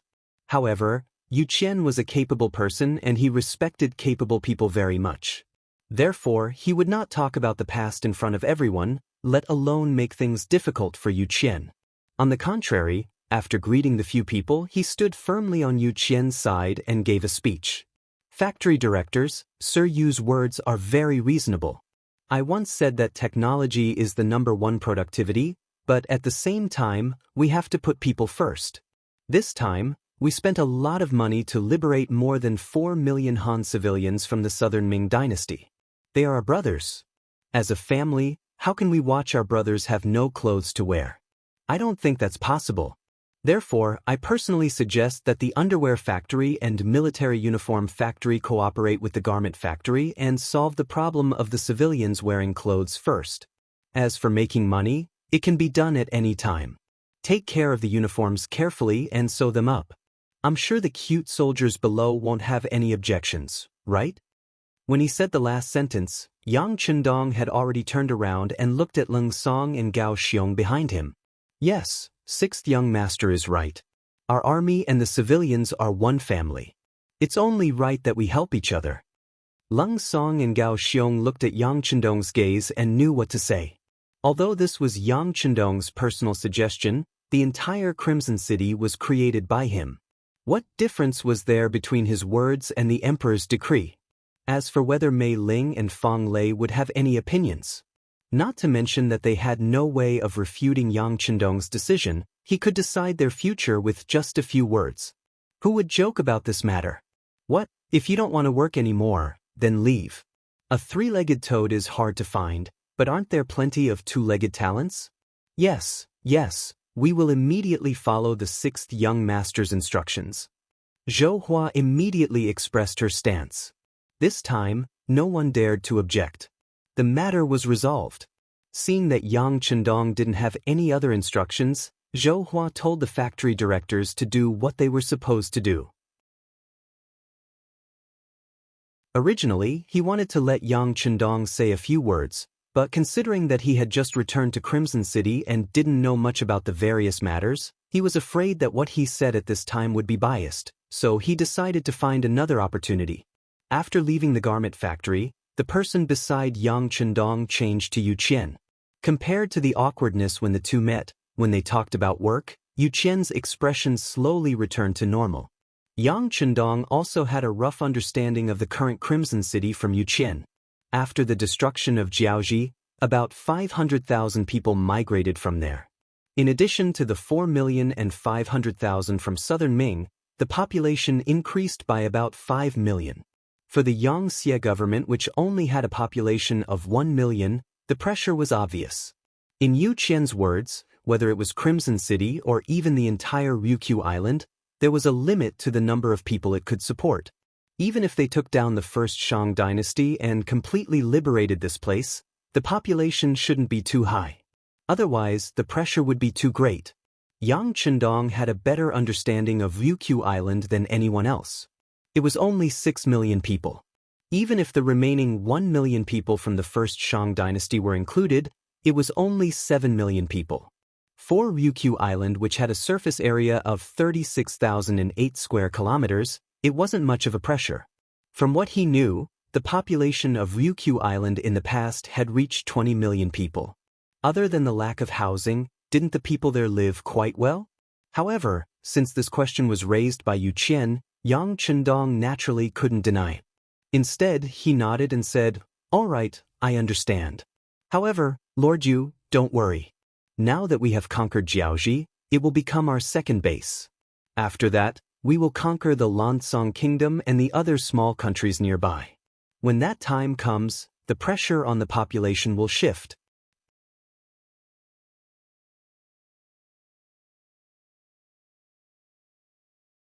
Chapter 549. Listening to Yang Chendong talk about these things so casually, Yu Qian was very shocked. At this time, he really wanted to ask what Yang Chendong's goal was. If one day he really cleaned up the small countries nearby, what attitude would he use to face the great Ming dynasty? Could it be that he wanted to overthrow them? However, this kind of question was just a thought in his heart. Although he was now in charge of Crimson City, he still knew what to ask and what not to ask. The most important thing was that Yu Qian was also a nationalist in his bones. He also believed in the phrase, "Those who are not of my race must have a different heart," so he was supportive of Yang Chendong's actions. Yang Chendong had returned to Crimson City, but under his intentional suppression, this news did not spread too widely. Although some people knew that the godlike young master had returned to the island, there were too few people who had seen him. Adding on the fact that everyone had a lot of work to do, there were many things that they had to do, so not many people paid attention to this matter. This was the result that Yang Chendong wanted to see. After all, there were suddenly so many people on the island. He wouldn't believe that there weren't spies from the Great Ming Dynasty and other forces. Although the military had already controlled the way out of the island, it was better to be low-key just in case. If he was low-key, no one would pay attention to him. Even if some spies really escaped, they wouldn't be able to get conclusive evidence that he was the leader of the mercenaries. It was no wonder that Yang Chendong was so careful. The Great Ming Dynasty was still very powerful, especially when there was new news that Baiming had developed some new cannons. Perhaps it wouldn't be long before the new cannons would be equipped in the army. After the Southern Ming Dynasty received so much help, the promotion of firearms would also be put on the agenda. With Baiming and the Southern Ming Dynasty being in each other's shoes, the Southern Ming Dynasty would probably steal the new cannons that Baiming developed. They would also be equipped with new cannons. Perhaps this was the change that Yang Chendong's arrival brought to them. It wasn't bad, but it wasn't good either. In short, his opponent's strength had become stronger, so he had to be careful. Before he had a strong enough army, he still had to be cautious when dealing with the Great Ming Dynasty. Although he didn't want to meet with ordinary people, he still wanted to meet with some of the higher-ups and factory directors. Firstly, it was to encourage them and show that he valued them. Secondly, if there were any problems, he would be able to help them solve one or two. Just like that night when he arrived at Crimson City, Yang Chendong first met with Luan Qi, the director of the power plant, in the palace that had been built long ago.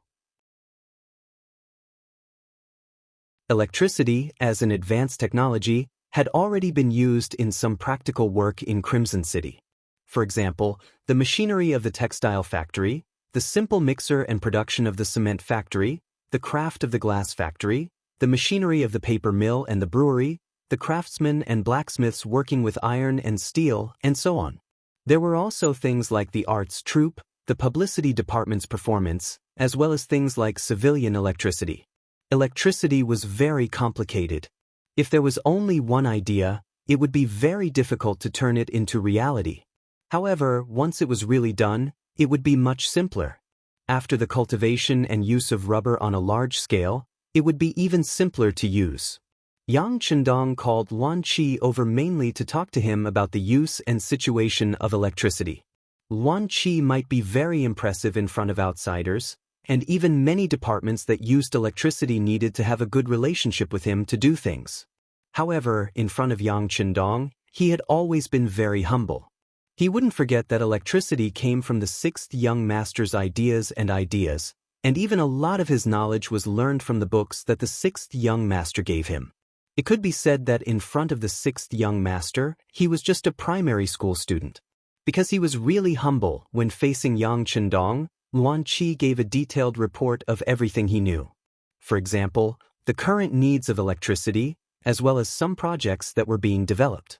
For example, tap water would not work if there was a lack of electricity. There was no way to filter and drink it. When some machines used electricity, the voltage was unstable, and they were constantly overcoming difficulties. Yang Chendong listened very carefully. Often when he encountered a problem, he would tell Luan Qi some of the situations that he saw in the future. However, he was not a professional after all, so he could only point out a direction. He would go back to the warehouse to see if there were any relevant books. Throughout the night, the two of them chatted a lot. In the end, Yang Chendong took out some drawings. There were pictures of rice cookers, induction cookers, and simple electric kettles. These were all related to people's livelihood. Speaking of which, it was not very complicated after electricity was connected. In fact, the sixth young master wanted to simplify things first. Once Luan Qi and the others could really use it skillfully, then they could consider making electric scooters. After sending Luan Qi away, Yang Chendong met with the student Feng Ku, who had been waiting outside for a long time. Feng Ku was in the first batch of students at the Yang Family Academy. He was originally a student in dire straits, but he was very smart and his ideas were also very imaginative. In Yang Chendong's opinion, he had the potential to be a scientist and creator. This time, he called Feng Ke over to let him make a bicycle. Since they were going to use electric scooters, of course, the bicycle had to be made first. In contrast, the bicycle did not require too much knowledge. It only needed a blueprint.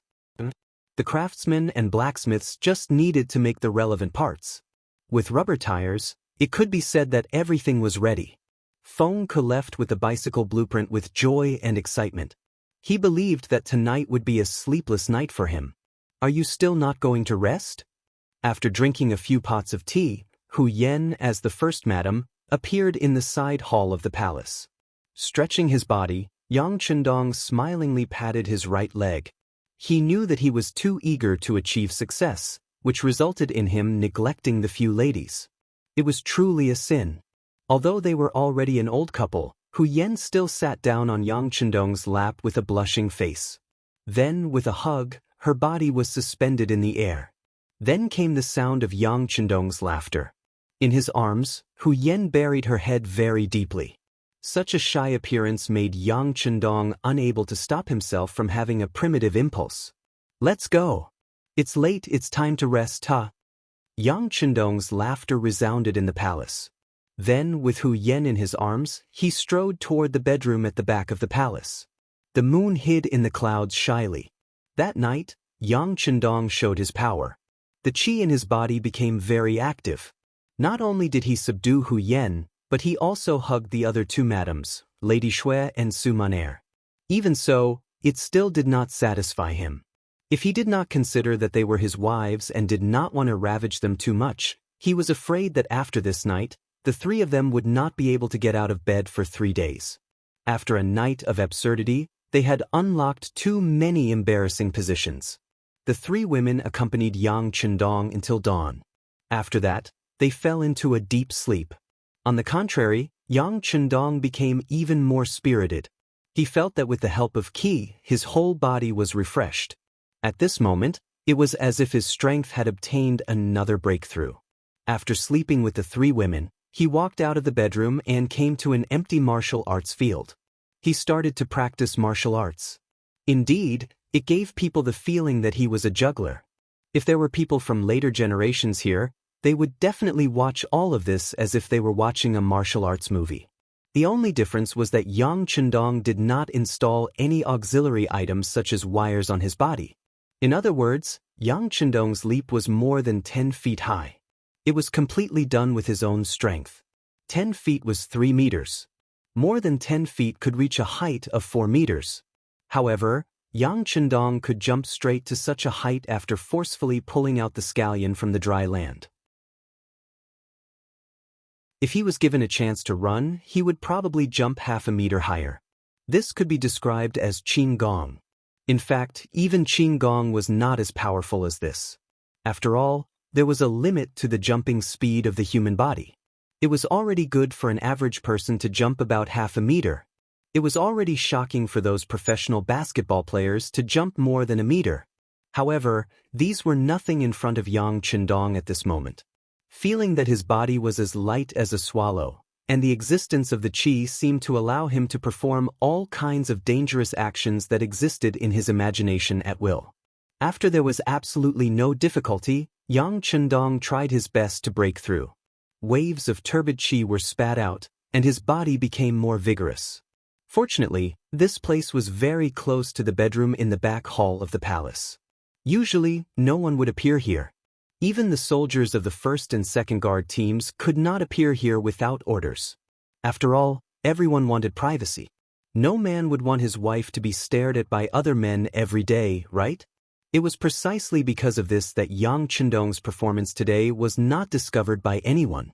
Otherwise, who knew how big of a commotion it would cause? A full half an hour, which was equivalent to an hour now. After an hour of high-difficulty training, Yang Chendong finally stopped the movements of his hands with a satisfied face. After the extremely active qi in his body, he sat cross-legged on the ground and began to absorb the essence in the air. The season of the year was in spring, and the time of the day was in the morning. The air in the morning was often extraordinarily fresh. In this fresh air, there seemed to be some qi of heaven and earth mixed in. These were all unceremoniously absorbed by Yang Chendong into his body, and finally turned into a cloud of white mist that appeared above the head of the sixth young master. This scene looked very unrealistic. In this regard, Yang Chendong did not have the slightest idea. It was not until another 2 hours had passed that he felt that his body could not absorb too much air that he slowly opened his eyes and stood up slowly.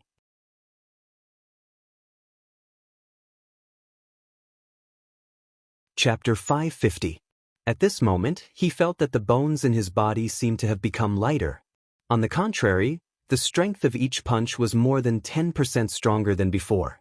Could it be that it can improve my body's quality and strength? I should try it more often in the future. A rare look of curiosity or even lust appeared on his face. Yang Chendong hummed a tune that no one else could understand as he left the place. After a morning of training, he was too hungry. He urgently needed food to replenish his energy. After a night of tiring, Yang Chendong didn't show any signs of fatigue. Instead, he was full of energy. After eating 3 people's worth of breakfast, he left with the first and second guard squad. After coming to Resin City, there were too many things that required his attention. There were also too many industries that required his guidance. For example, the weapon factory and shipyard, these kinds of industries that were obviously very high-tech. Since the invention of electricity, there was a big breakthrough in this kind of research. The production of some items could even be considered as an assembly line operation. Or it could be said that the conditions were ripe. The next step was to build lathes. On this point, Yang Chendong didn't dabble much in it in his previous life. The only thing he could do was to describe some scenes that he saw in his previous life.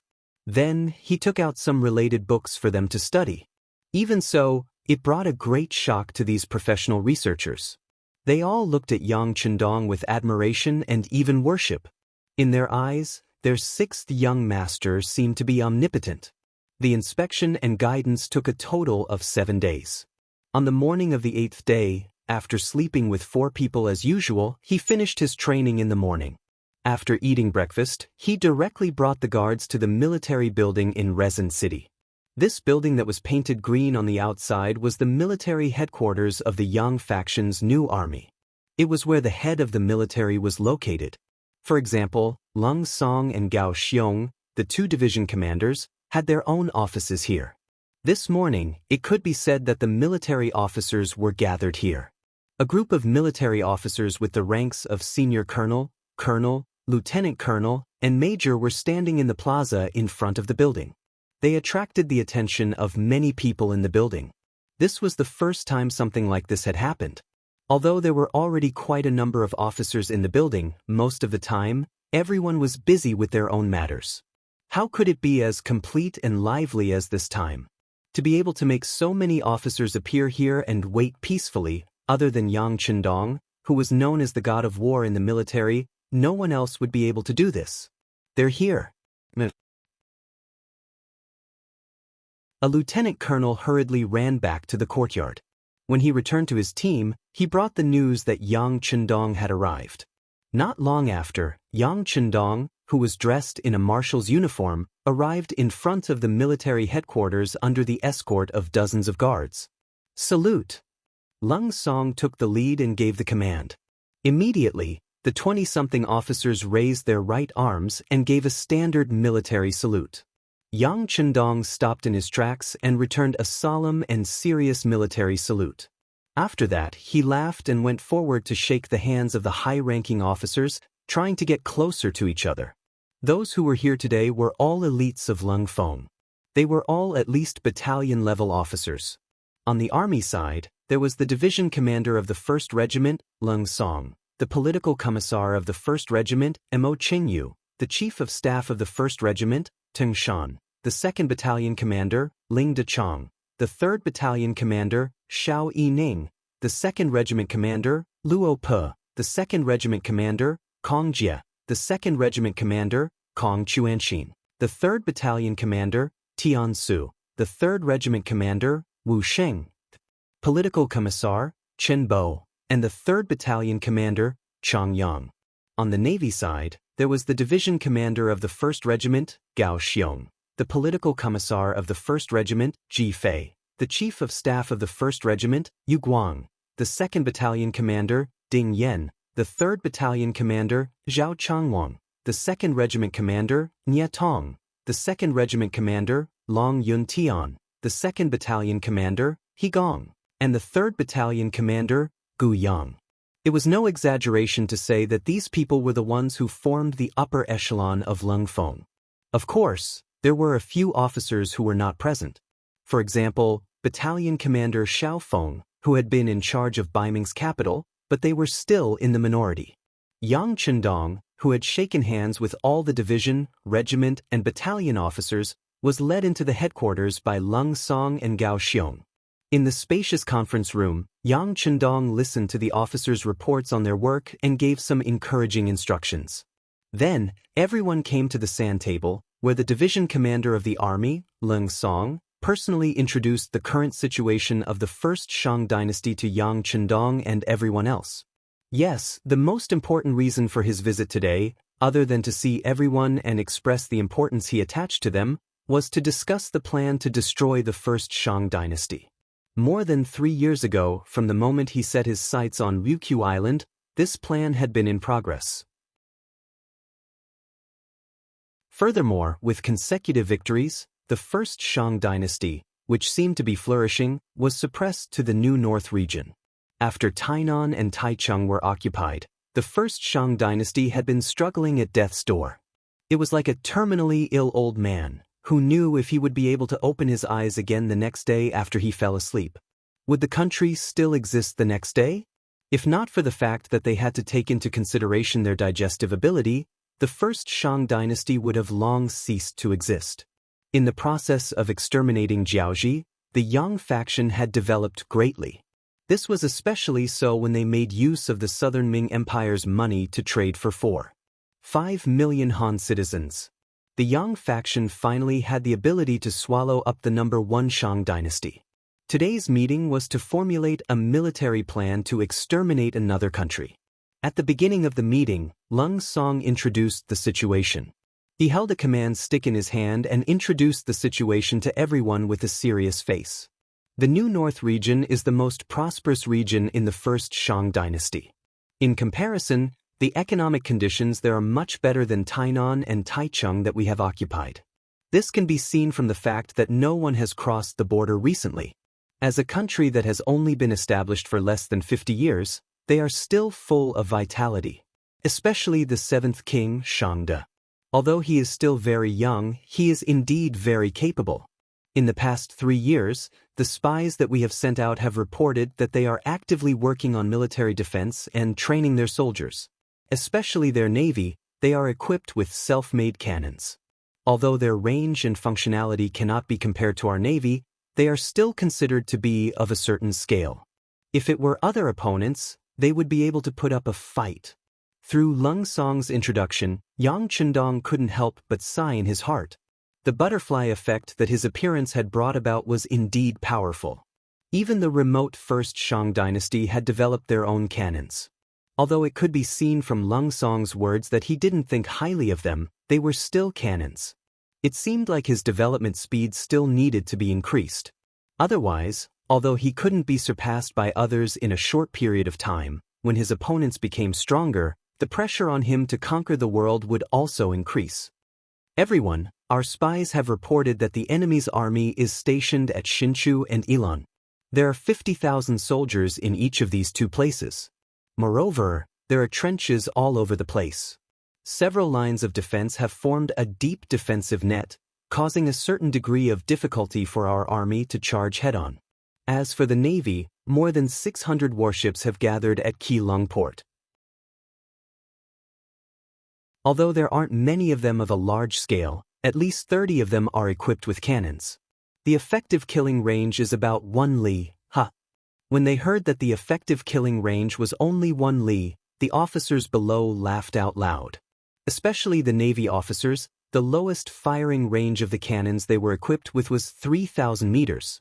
Naturally, 500 meters was nothing in their eyes.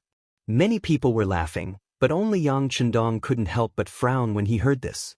He knew that the repeated victories had brought pride to these officers. Some people said that the victory of a war didn't depend on the number of people on both sides. This was because there were countless people who had proven that one side could win with fewer people. There were also people who said that the victory of a war didn't depend on whether the weapons were advanced or not. This was also fully reflected in the war against the United States. Even though the number of cannons the enemy used was almost the same as the number of soldiers they sent out, in the end, they still didn't obtain victory and didn't advance a single step. There were also people who said that the victory of a war couldn't be determined only by the results of the war. After all, horses could stumble. Even an adult man could be trapped by a child's trap if he wasn't paying attention. But now, these signs had appeared. At this moment, Yang Chendong couldn't help but say something. Just as many officers were smiling and had an indifferent expression, he suddenly opened his mouth. "What? Are you guys very proud?" Out of instinct, one of the officers casually answered this sentence. But after realizing that it was the sixth young master who asked this question, the officer immediately stood on the spot with an awkward expression. The other officers who were still laughing and chatting also put away their smiles at this moment and put on a stern face. If the question just now was asked by Lung Song or any of Gao Xiong's teachers, they wouldn't feel any pressure. After all, the people who were here were all capable of fighting. They were all individuals with good personal qualities. They had even been through the tempering of war and were used to life and death. It was very difficult for these people to convince others. Even if your current position was higher than theirs, it didn't mean that your position would be higher than theirs in the future. Even if Lung Song, Gao Xiong, and the others obtained high positions in the eyes of these officers, it was because they followed the sixth young master the earliest and had the opportunity to stand out. That was why they had their current achievements. On the contrary, if this opportunity was given to them, they could also perform as well or even better. This was the reason why some people were arrogant. The more arrogant and capable a person was, the more they naturally wouldn't submit to others. Even if that person was their superior, it was the same because the sixth young master had said more than once that those who were capable would rise and those who were mediocre would fall. There was no need to look at seniority.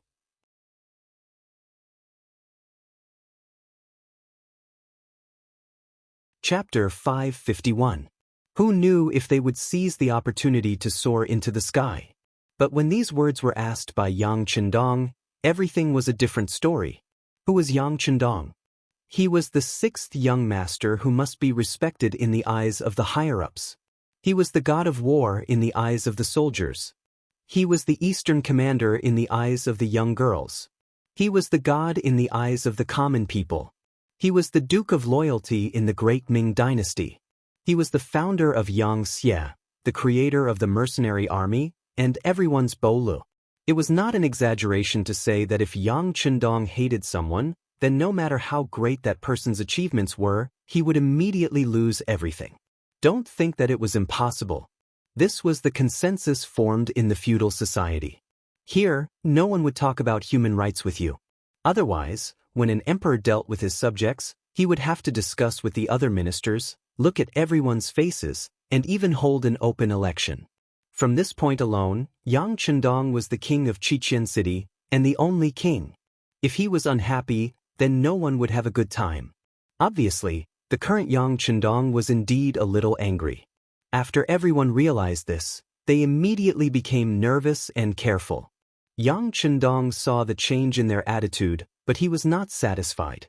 Who knew how many of these people really knew that they were wrong, and not just putting on an act? Therefore, he needed to point out everyone's problems. Although this would make some people unhappy for a while, it didn't matter as long as it was sincerely for them. Do you think you are very powerful? Or do you think that you are already invincible in the world, and you don't put others in your eyes? Yang Chendong asked in a deep voice when everyone was quiet. When Yang Chendong was angry, Tiger, Mane and Beta Persei immediately puffed out their chests. Then, under their silence, the members of the first security team who were in charge of security around the conference room began to rub their hands together, as if they were waiting for the sixth young master's order to arrest them. The change in the atmosphere in the conference room made some of the officers who just wanted to put on a show feel nervous at this moment. When they noticed that the sixth young master was not joking with them and was about to get serious in a fit of anger, many people began to reflect. Could it be that they were really too arrogant? Just as these people woke up, Yang Chendong's voice came out of the conference room again. Pat your chests.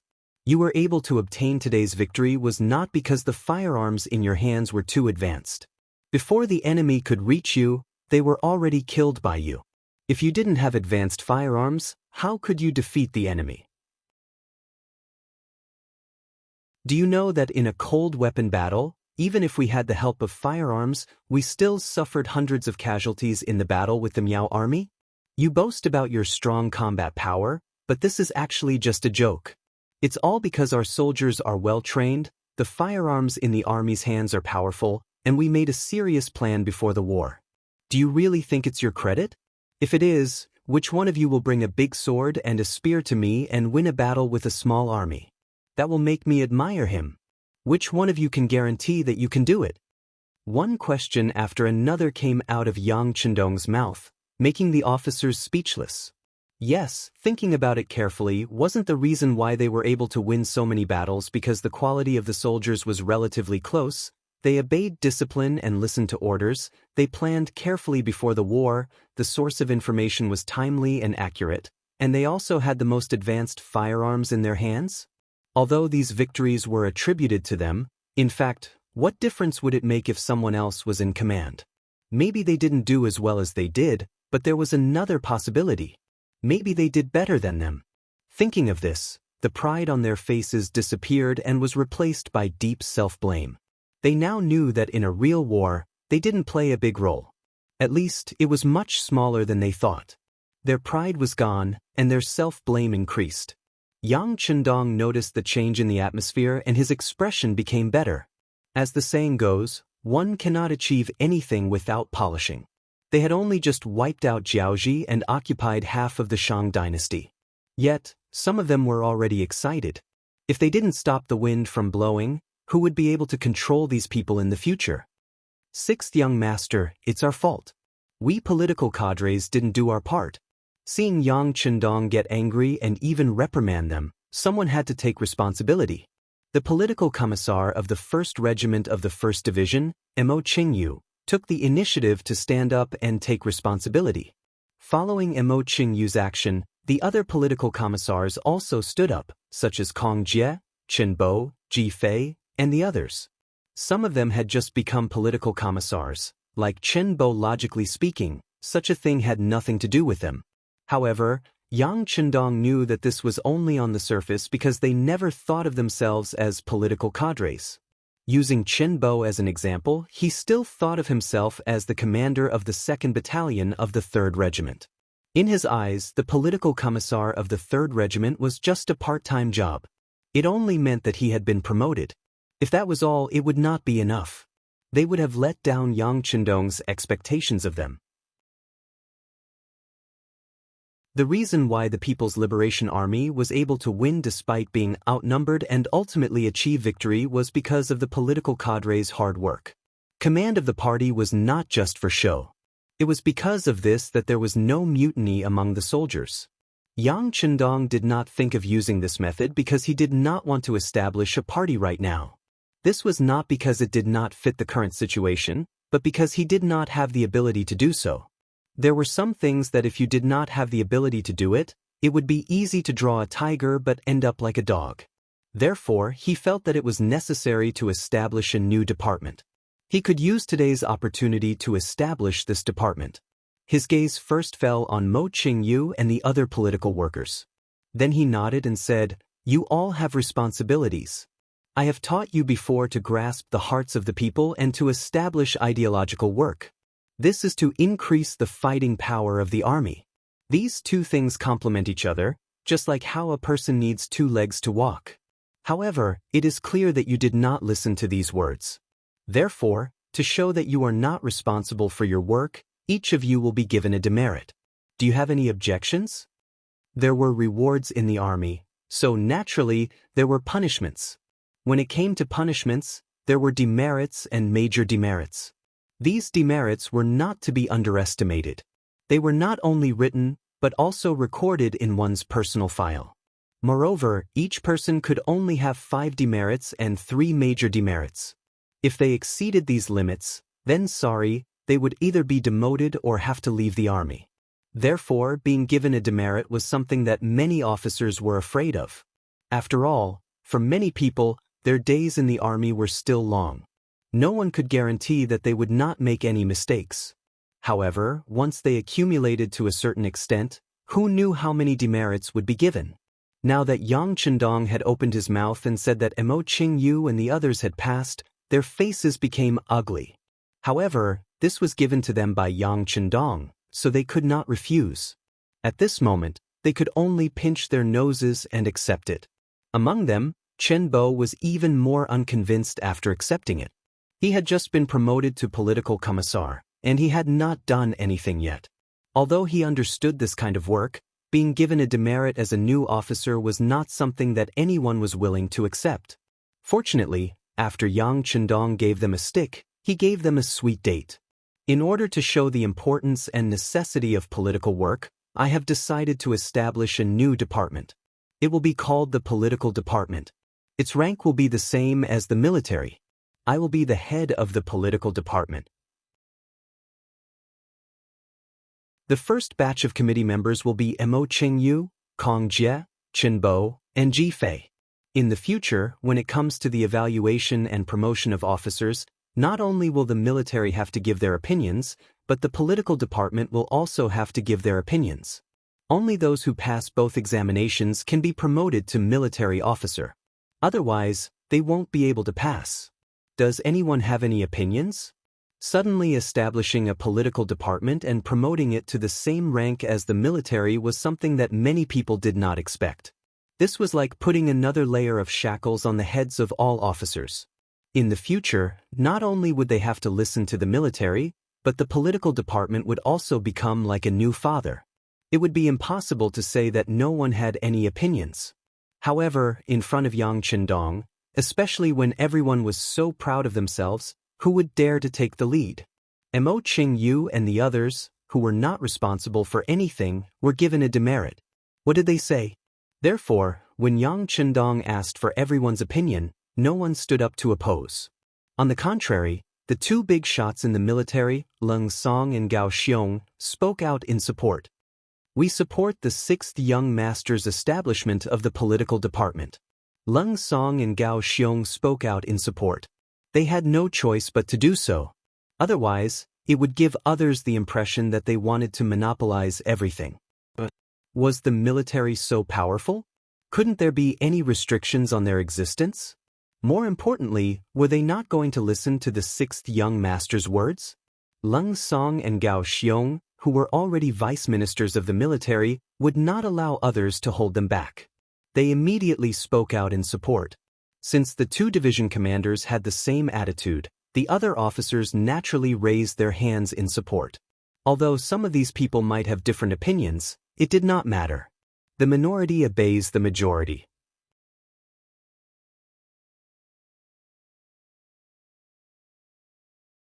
Chapter 552. Furthermore, if there was something that could only be done after everyone agreed to it, then there would be nothing left in the world that could be done. Some people had opinions but didn't dare to voice them out. However, some people didn't have any opinions at all. For example, the committee members of the political department. They had just been marked down and were feeling indignant. Now that they had a new position and could even decide on an important part of the military officer evaluation, it meant that they had more power in their hands. This would make their work much easier in the future. After all, this was related to their personal benefits, who would dare to not take it seriously. Among these people, Chen Bo was the happiest. He was already a regimental officer. He had just become a committee member of the military headquarters. Now, he was also a committee member of the political department. He was the only one who was a committee member of both. How could he not be happy about it? As for when he could only be a committee member of one department, he would have to make a choice. However, it didn't matter. He was already the first committee member of 2 departments, wasn't he? This was enough. This would become the capital that he could show off to others in his life. He didn't care about what others thought. After Yang Chendong announced the establishment of the political department, he took over the baton from Lung Song. Then, he came to the sand table and began to explain the battle plan. After Yang Chendong explained the battle plan that he had in mind, he also emphasized on the enemy's cannons. Those are cannons that can hit a mile away. Although they can't be compared to the cannons in our hands. However, if we don't get rid of them, once the soldiers charge, they will be facing death. Although there are always casualties in war, I still hope that everyone can take the lives of the soldiers seriously. In the future, military achievements will not only depend on how many people you kill, but also how many people you lose. This will be done by the political department.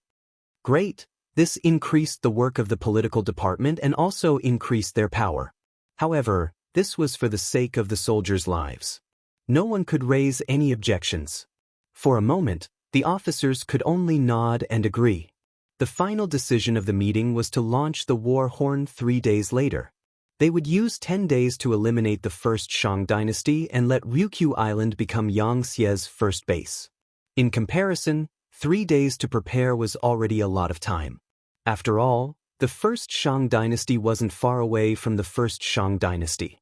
Lung Feng was the main force of the soldiers participating in the battle, with the auxiliary soldiers as support. If it wasn't for the fact that the Navy needed more time to prepare, the mobilization order would have been issued today and the army could have set off the day after tomorrow. After arranging the work, Yang Chendong turned around and left the building under the protection of the guards. Lung Song and Gao Xiong, who originally wanted to ask the 6th young master to stay for dinner, didn't have the chance to speak. Division Commander Leng, could it be that 6th young master is angry at us? Standing at the gate of the military headquarters, after watching Yang Chendong leave, the Marine Division Commander Gao Xiong couldn't help but ask. Can't you tell? I say, Commander Gao, your Navy officers are a little too arrogant. You should reorganize them. Lung Song turned his head and said with some annoyance. Due to the fact that the Navy had advanced ships and cannons, they had been unrivaled on the sea since the beginning. After a long time, they naturally became arrogant and complacent. Being criticized in public, Gao Xiong's face didn't look too good. However, he wasn't someone to be trifled with. He immediately retorted, I admit that some of the Navy officers are a little arrogant. But is your army any better? Since when did you look down on others just because you have guns? Commander Gao, please don't worry about this. I will naturally take care of the army's matters. Even if we don't care, the political department will. You're on your own now. Lung Song turned around and left after saying this. It was obvious that he was a little angry. As someone who was chosen by Yang Chendong, Lung Song's achievements today were already beyond his expectations. After his desires were satisfied, he was worried about losing everything he had, so he would often consider many things when he did things. Things like being cocky would never happen to him. However, if he didn't do this, the officers under him would get carried away.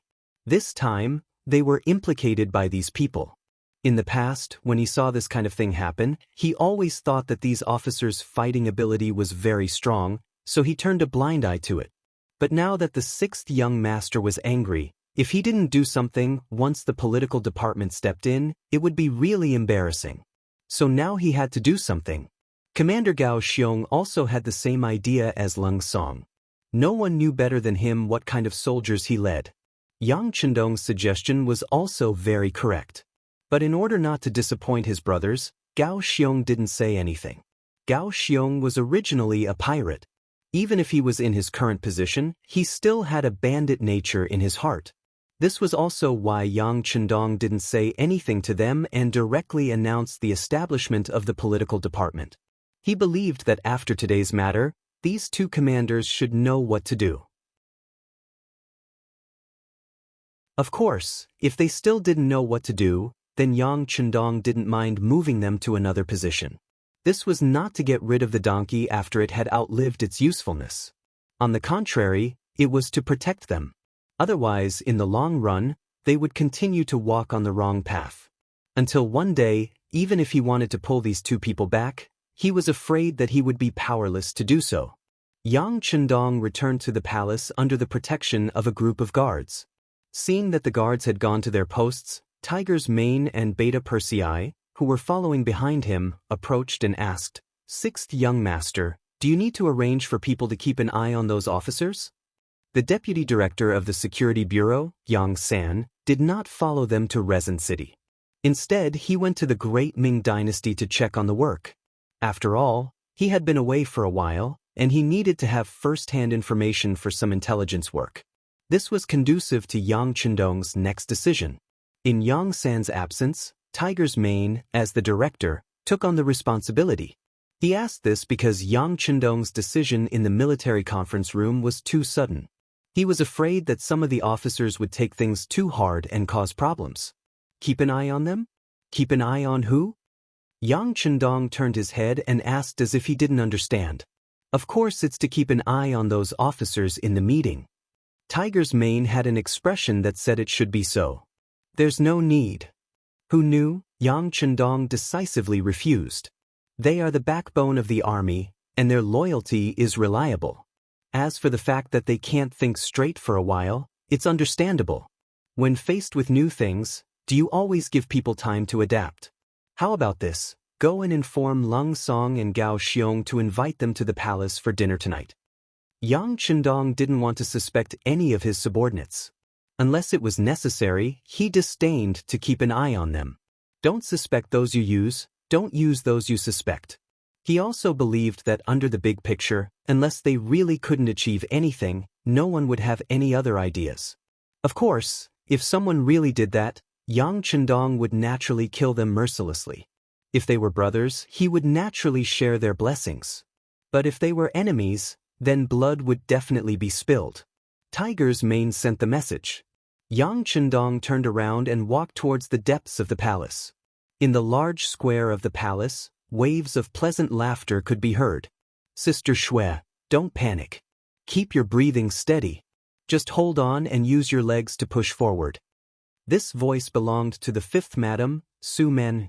Originally, she wanted to kill Yang Chendong, but in the end, she was influenced by him. After a beauty loves a hero, she came to Crimson City. Here, her vision and thoughts were greatly impacted, and she quickly fell in love with this place. Especially when Yang Chendong deliberately pretended to be poisoned for her, Nanming didn't have the slightest intention of clearing her grandfather's name. This made Su Man completely disappointed in Nanming. She turned around and placed her heart on Yang Chendong. Her heart was liberated, and she became cheerful. At this moment, the laughter was so pleasant and pleasant. Yang Chendong made a shushing gesture to Beta Persei behind him. Then he moved lightly to the side of the square and saw the third madam, Xiao Yushue, Madame Shui, nervously riding on the bicycle. Speaking of the bicycle, Yang Chendong called Feng Ku, who had the potential to be a scientist. After passing the blueprint to him, he didn't disappoint. In just a few days, the first bicycle was born. This morning it was sent to the palace. Yang Chendong happened to be absent, so it was given to the three madams. The first madam, Hu Yen, rode it for a while. She was a little scared after falling down, so Madame Shui began to try it. Watching the fun was not afraid of making things worse. Most of the time, there were some things that people thought were very simple when they saw others doing it. Just like Sumaner now. Because she had never ridden before, but with Hu Yan's experience, she knew the principle behind it. She immediately began to comment on Madame Shui who was riding the bike. Her voice wasn't soft. Madame Shui was still trying. Although she fell down at first, she had experienced too many hardships due to her background, so she didn't take the fall seriously at all. Instead, she continued to try. Except for the two maids supporting and protecting her, she rode very seriously and put a lot of strength on her legs. You shouldn't use so much strength.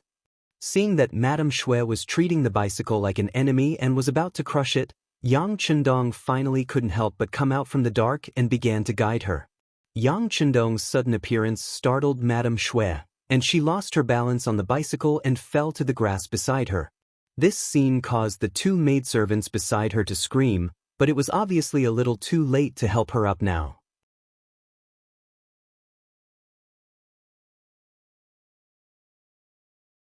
Chapter 553. Yang Chendong was at least 20 meters away from Madame Snow. He moved his feet and shot out like a bullet. He came to the side of the bicycle and hugged Madame Snow, who was about to touch the ground. That's too fast. Looking at the sixth young master, who was standing in front of him a moment ago, but in the blink of an eye, he was already 20 meters away. Yang Ershuang's eyes were filled with suspicion. He definitely couldn't achieve such speed.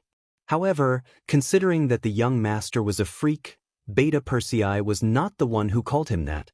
Many guards recognized him as a freak. Yesterday, Yang Chendong finally defeated the 20 guards of the first guard squad by himself. Yang Chendong, who was with the three ladies, seemed to be stronger than before. It was reasonable for him to be so fast in the face of such a freak. Madame Snow thought she would fall to the ground, but now she was in Yang Chendong's warm arms. She could not help blushing. Although they often did some shameful things when there was no one around, and even did it with her sisters, she would still blush in front of outsiders. This was the reservedness of modern women. "Honey, can you teach me how to ride a bicycle?" Madame Snow asked, trying to suppress her shyness. She did not know why she was so bold. However, she did not consider that the bicycle was newly made. It was probably the first time that Yang Chendong had seen it. Madame Snow did not care about that. In her eyes, Yang Chendong was omnipotent. She believed that he would not let her down. As expected, Yang Chendong nodded. First, he helped Madame Snow to stand up. Then, he reached out to lift up the bicycle. He stepped on the leather seat with his right leg. After feeling it for a while, he exerted force on his foot. Then, the bicycle slowly moved forward under his command. Riding on the bicycle, while feeling the performance of the bicycle, Yang Chendong said aloud, "This is a men's 28 bicycle. The frame is too high and is not suitable for girls to ride. In the future, if you want to ride it, I can arrange for them to make a smaller one for you." Yang Chendong was already very good at riding the bicycle as he spoke. In his previous life, he did not ride the bicycle many times. He did not ride it as much as he did before he became a soldier.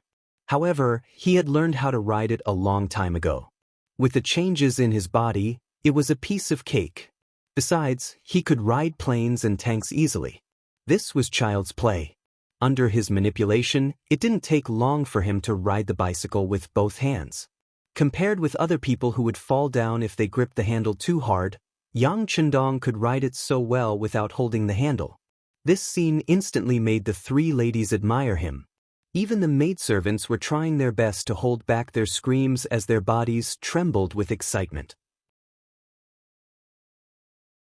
The maids who could serve Yang Chendong were happy and unlucky. They were happy because they could often see the sixth young master, the man they admired so many times in their hearts. They were unhappy because they had been with Yang Chendong for a long time. They were always willing to compare other men with him. How could there be any comparison? If they kept going back and forth, other men would naturally not enter their eyes. This would greatly affect their marriage in the future. Of course, these maids had a dream in their hearts, that was, to be favored by Yang Chendong one day, even if they could only be his concubine.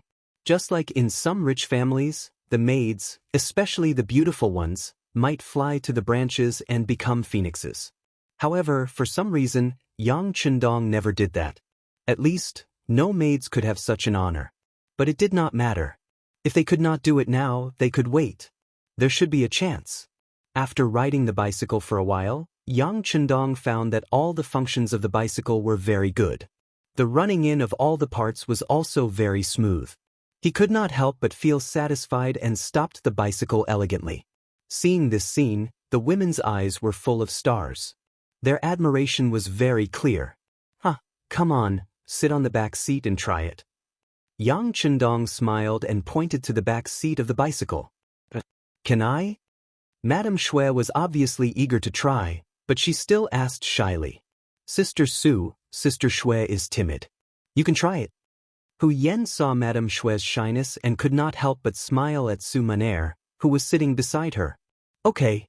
Su Maner naturally knew that Hu Yen was provoking Sister Xue, but she still nodded cooperatively. She looked as if she wanted to get up, so did she. Madame Xue could not take it anymore. Without hesitation, she leaned over and sat on the back seat of the bicycle. Ah! Looking at Madame Xue's anxious look, Yang Chendong could not help but laugh. Then he said, "Hold on tight to my waist." Then the bicycle sped up like a gust of wind, reaching a speed of at least 40 kilometers per hour. Madame Xue, who was sitting on the back seat, could only feel the things in front of her flying backward. She was so excited that she hugged Yang Chendong's waist tightly. She looked happy. After Madame Xue, Yang Chendong picked up Hu Yen and Su Maner. He had no choice. When there were many women, everything required fairness. After riding the bicycle for more than an hour, Yang Chendong was sweating a little. Satisfied, he stopped the bicycle and pointed at Beta Persei, who was drooling not far away, and said, "Come on, try it. Look at you, your clothes are wet with saliva." When Yang Chendong pointed at him, Beta Persei quickly looked down at his military uniform, but there was nothing there. Then he heard a woman's laughter. Only then did he realize that the young master was teasing him. However, he didn't care so much anymore. He smiled and strode toward the bicycle. Just now, he had seen the sixth young master ride for a long time and thought that he was familiar with the technique. In addition, he was tall and had long legs, so it should not be a problem for him to control it. Yang Chendong returned to Hu Yen and the others. As soon as he sat on the chair, someone fed him all kinds of fruits. He looked very comfortable. Plop! Just as Yang Chendong ate a piece of orange, the sound of something hitting the ground was heard. Needless to say, it was Beta Persei who did not control the bicycle well and fell to the ground. It was not necessary to control the bicycle well with the length of one's legs. In a situation where he did not know how to master balance, and it was his first contact, Beta Persei quickly made a fool of himself and fell to the ground. Because of his tall stature, the fall made a lot of noise. His posture was also very inelegant. One of his left thighs and half of his body were under the bicycle. Ha ha! The madams were stimulated by this scene and laughed. Obviously, they had forgotten the scene where they fell while riding the bicycle. On the other hand, Beta Persei had a persevering spirit. He quickly got up and continued to practice. But from time to time, the handlebars would still shake. However, with the advantage of his long legs, he did not fall down a few times. However, cold sweat came out of his body, which attracted the laughter of the madams. Just like that, the afternoon passed by happily. At dinner time, Lung Song and Gao Xiong each brought their madams to the palace. Calling their madams showed that they were close. This way, they could also quickly get closer to each other. As soon as the two madams arrived, they were pulled to the side by Hu Yen and the others. Naturally, the two teachers sat next to Yang Chendong. When the food and wine were served, the atmosphere at the table quickly became lively. Taking advantage of this opportunity, Lung Song and Gao Xiong toasted Yang Chendong a lot of wine. The sixth young master was not invited. With the existence of that qi, as long as he wanted to, he could expel the alcohol at any time. Therefore, sometimes there was no difference between drinking wine and drinking water for him. Wine was often the best lubricant and additive. It could quickly get closer to each other. After a while, the relationship between Yang Chendong, Lung Song and Gao Xiong became much closer. After 3 rounds of food and 5 rounds of wine, Hu Yen and the other two madams left the table with Lung Song and Gao Xiong's madams. When only the 3 of them were left at the table, Yang Chendong opened his mouth. "How is it? Do you have any opinions about what I did during the day?" "We don't dare." Lung Song and Gao Xiong quickly waved their hands. "Do you not dare or do you not dare to say it?" Yang Chendong looked at Lung Song and Gao Xiong's eyes and stared closely. Being stared at like this, the two lowered their heads. After today's meeting, the news of the establishment of the political department spread. Mo Qingyu and the others had already chosen a building not far from the military headquarters. In fact, This was something Yang Chendong had planned for a long time. However, when this news came out, many low-level officers came to express their dissatisfaction. In their eyes, this was a sign that the sixth young master did not appreciate them and wanted to deal with them. Regarding the dissatisfaction of the officers, the two division commanders did not say anything. However, it was impossible to say that they did not have any opinions. They thought that they had done a good job, but why did the sixth young master want to establish a political department? Did he not like them? Did he want them to move? When people encounter a problem, they would not think about why it happened. Instead, they would think about how to solve the problem and what signal it represented. The two of them naturally wondered if the sixth young master really did not trust them anymore. If that was the case, what should they do next? Both of them were division commanders. It was impossible to say that they did not have a group of trustworthy brothers. Although the soul of the Yang army was Yang Chendong, he did not lead the army for a long time. Therefore, many low-level officers ignored the existence of the sixth young master. If they were to make a move at this time, there would be some forces in the army that would be biased towards them. They could then put pressure on Yang Chendong.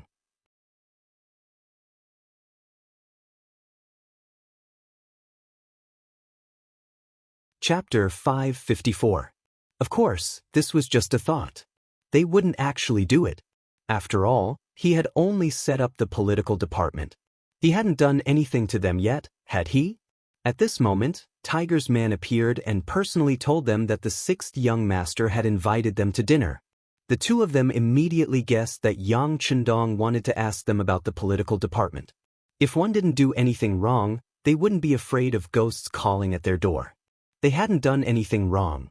They hadn't even said anything unkind. Naturally, they weren't afraid. On the contrary, the two of them were still thinking about whether or not they should mention their suggestions and thoughts during dinner. Now that Yang Chendong had finally taken the initiative to say it, it was within their understanding. However, when he suddenly asked if they didn't dare to say it, cold sweat poured out of their foreheads. They could feel that Yang Chendong was very serious. However, before they could think of how to answer, Yang Chendong opened his mouth again. This time, he said with a very serious expression, "The two of you were the first batch of people to follow me. You were also chosen by me. I have to say that you too have some ability. However, I still want to say this. If it wasn't for the young master, what would the two of you be doing? Lung Song, are you still wandering the Jianghu? Dreaming of becoming a hero? Maybe you could save some people, but maybe you wouldn't even have a corpse left. And you, Gao Xiong, are you still a water bandit? Maybe you've grown stronger, or maybe you've been taken over by others. Who knows?" Yang Chendong brought up their past. This was something they didn't want to face. Especially Gao Xiong. He was a water bandit. It wasn't something to be proud of. In the past, when someone brought it up, he would very likely fight with them. However, this matter was brought up by Yang Chendong. He couldn't say anything. After all, what he said was the truth. The two of them stopped talking. Yang Chendong continued, "Now that the two of you are the leaders of a division, I naturally trust you. But do you really have nothing to worry about? I don't know if you've ever thought about it, but if one day someone uses your past as an excuse to attack you and even wants to deal with you, what will you do? Am I covering up for your little problems? Or do you support those people to take you down?" This Lung Song and Gao Xiong wanted to explain. But no one was perfect. Who could guarantee that they wouldn't make any mistakes and wouldn't have any problems? If someone really did not want to let it go, that small problem could become a big problem. He thought that if that was really the case, not to mention keeping his position, even keeping his life would be a difficult matter. Due to the environment they had grown up in, it was destined that they were innately incompetent when it came to scheming against each other and fighting for power. This was their shortcoming. If someone really wanted to use such methods against them, they would be powerless to fight back. Their expressions kept changing. Yang Chendong saw all of this. He let out a long sigh. "If I say that the establishment of the political department is a form of protection for you, would you believe me? With the existence of the political department, there will be someone to supervise your authority. While you make fewer mistakes, the political department can also share some of the firepower for you. Isn't this the best of both worlds? Moreover, your authority won't be reduced. It's just that there's an extra procedure when promoting officers. But for those officers who are truly capable and perform well, would there be any problems because of an extra check? On the other hand, it's those problematic officers who want to take advantage of others who will have a headache. After Yang Chendong's analysis, Leng Song and Gao Xiong suddenly felt enlightened. Yes, the establishment of the political department had nothing to do with them. As long as they performed well, there wouldn't be any problems. After all, the political department's minister was the sixth young master himself. Since that was the case, what else did they have to worry about? As the saying goes, if one's heart is clean, one's body is full of righteousness. They didn't rely on other methods to be promoted. In fact, as they became division commanders, the first step of promotion could only be decided by Yang Chendong. Since that was the case, what were they worried about? After thinking it through, Leng Song and Gao Xiong's faces were full of shame. Sixth young master, we were wrong. Our thinking was too simple. Yang Chendong could tell that the two sincerely admitted their mistakes. He let out a long sigh and said, "Don't be afraid of making mistakes. Just don't make them again in the future. Since you know your mistakes, you have to contribute to the establishment of the political department. You have to help when you should. You're all division commanders. You have to show your magnanimity. Do you understand?" Leng Song and Gao Xiong kept nodding. These words made them understand Yang Chendong's painstaking efforts. Thinking about it, they had been thinking too much. With the sixth young master's influence and power, if he really didn't like them, would he still need to establish a political department to deal with them? He only needed to say a few words and give a few instructions. The knot in the hearts of the two division commanders was untied. As long as they didn't panic, they would even tell the other junior officers what he said. A truly knowledgeable person would know what to do. With the internal situation stabilized, Yang Chendong could finally rest assured. As for the establishment of the political department, not to mention that some of the officers were already showing signs of arrogance, even if they weren't, it would still be established. If the power wasn't distributed, it would be too centralized. Once there was a problem, it would be a headache to solve. Since that was the case, it was better to nip everything in the bud. With these words, plus the fact that he invited the two division commanders and their wives to the palace for the banquet tonight, there shouldn't be a problem in stabilizing the morale of the army.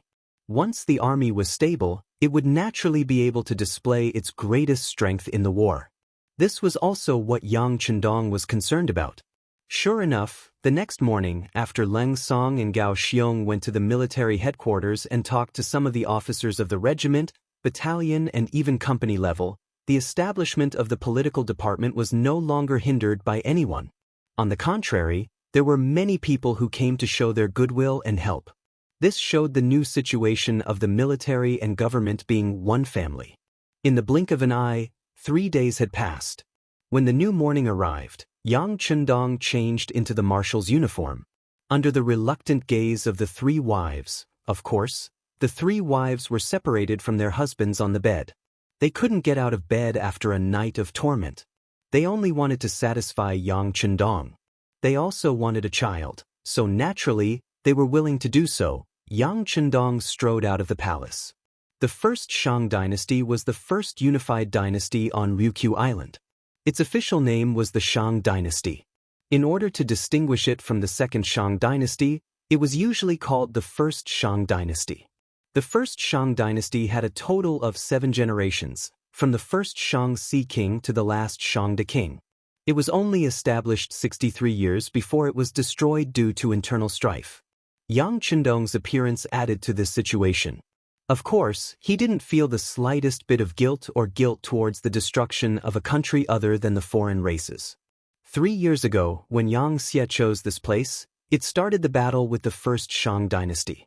In the beginning, they had a small territory and a small number of people. Now they had a huge territory. The situation had completely reversed. The child that wasn't valued in the past had now grown into a colossal existence. In the end, it was going to open its bloody mouth and swallow up the last of the New North, reunifying this place. As if they had long sensed that the day of the final battle would come, the first Shang dynasty, whose sea passage had been sealed, began to display their potential to survive. Especially after the land in Taichung was occupied, they accumulated more strength to develop. A person's potential was always limitless. It was as if the greater the pressure, the greater the motivation. In less than 2 years, they had replicated close to 50 Xiangyang cannons. They either installed them on the ships or placed them in front of the docks. It was as if they were going to fight to the death. On land, not only did they replicate some of the lower-grade guns, they also dug countless trenches in the hundreds of acres of land that led to the new north from Taichung.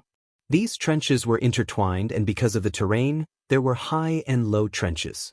Soldiers armed with guns, bows and arrows, as well as swords and spears, were lying in ambush here. If the mercenaries really barged in and entered this chaotic trench, then the advanced firearms in their hands would be greatly suppressed.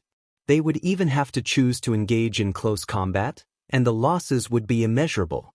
There were more than 200 large and small warships waiting at the docks.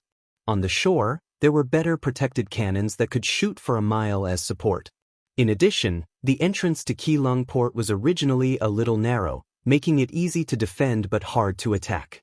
On land, there were intertwined trenches that were like the blood vessels in the human body. It was like a natural moat that prevented the mercenaries from attacking from long range. At this moment, the first Shang dynasty was like a turtle, shrinking its body into a sturdy shell, giving off a feeling that it was impossible to bite and eat. Ever since Yang Chendong left the palace and met up with the army division commander Lung Song, the situation in this area had been continuously reported to him. Actually, this wasn't anything new. When he first came to Chichen City and understood the situation, he had already received the relevant reports. While he was sighing at the first Shang dynasty's defense, Yang Chendong was also thinking of a military attack strategy. All of this information made one feel that the docks should be easier to attack. After all, the Yang family navy's warships were equipped with long-range and highly destructive cannons. The furthest attack range could reach 20+ kilometers. It was much more advanced than the primitive Xiangyang cannons that could only shoot iron balls. You're tuning in to the Wang Lin's Journey YouTube channel. Don't forget to subscribe and join us on this journey to catch the most captivating stories.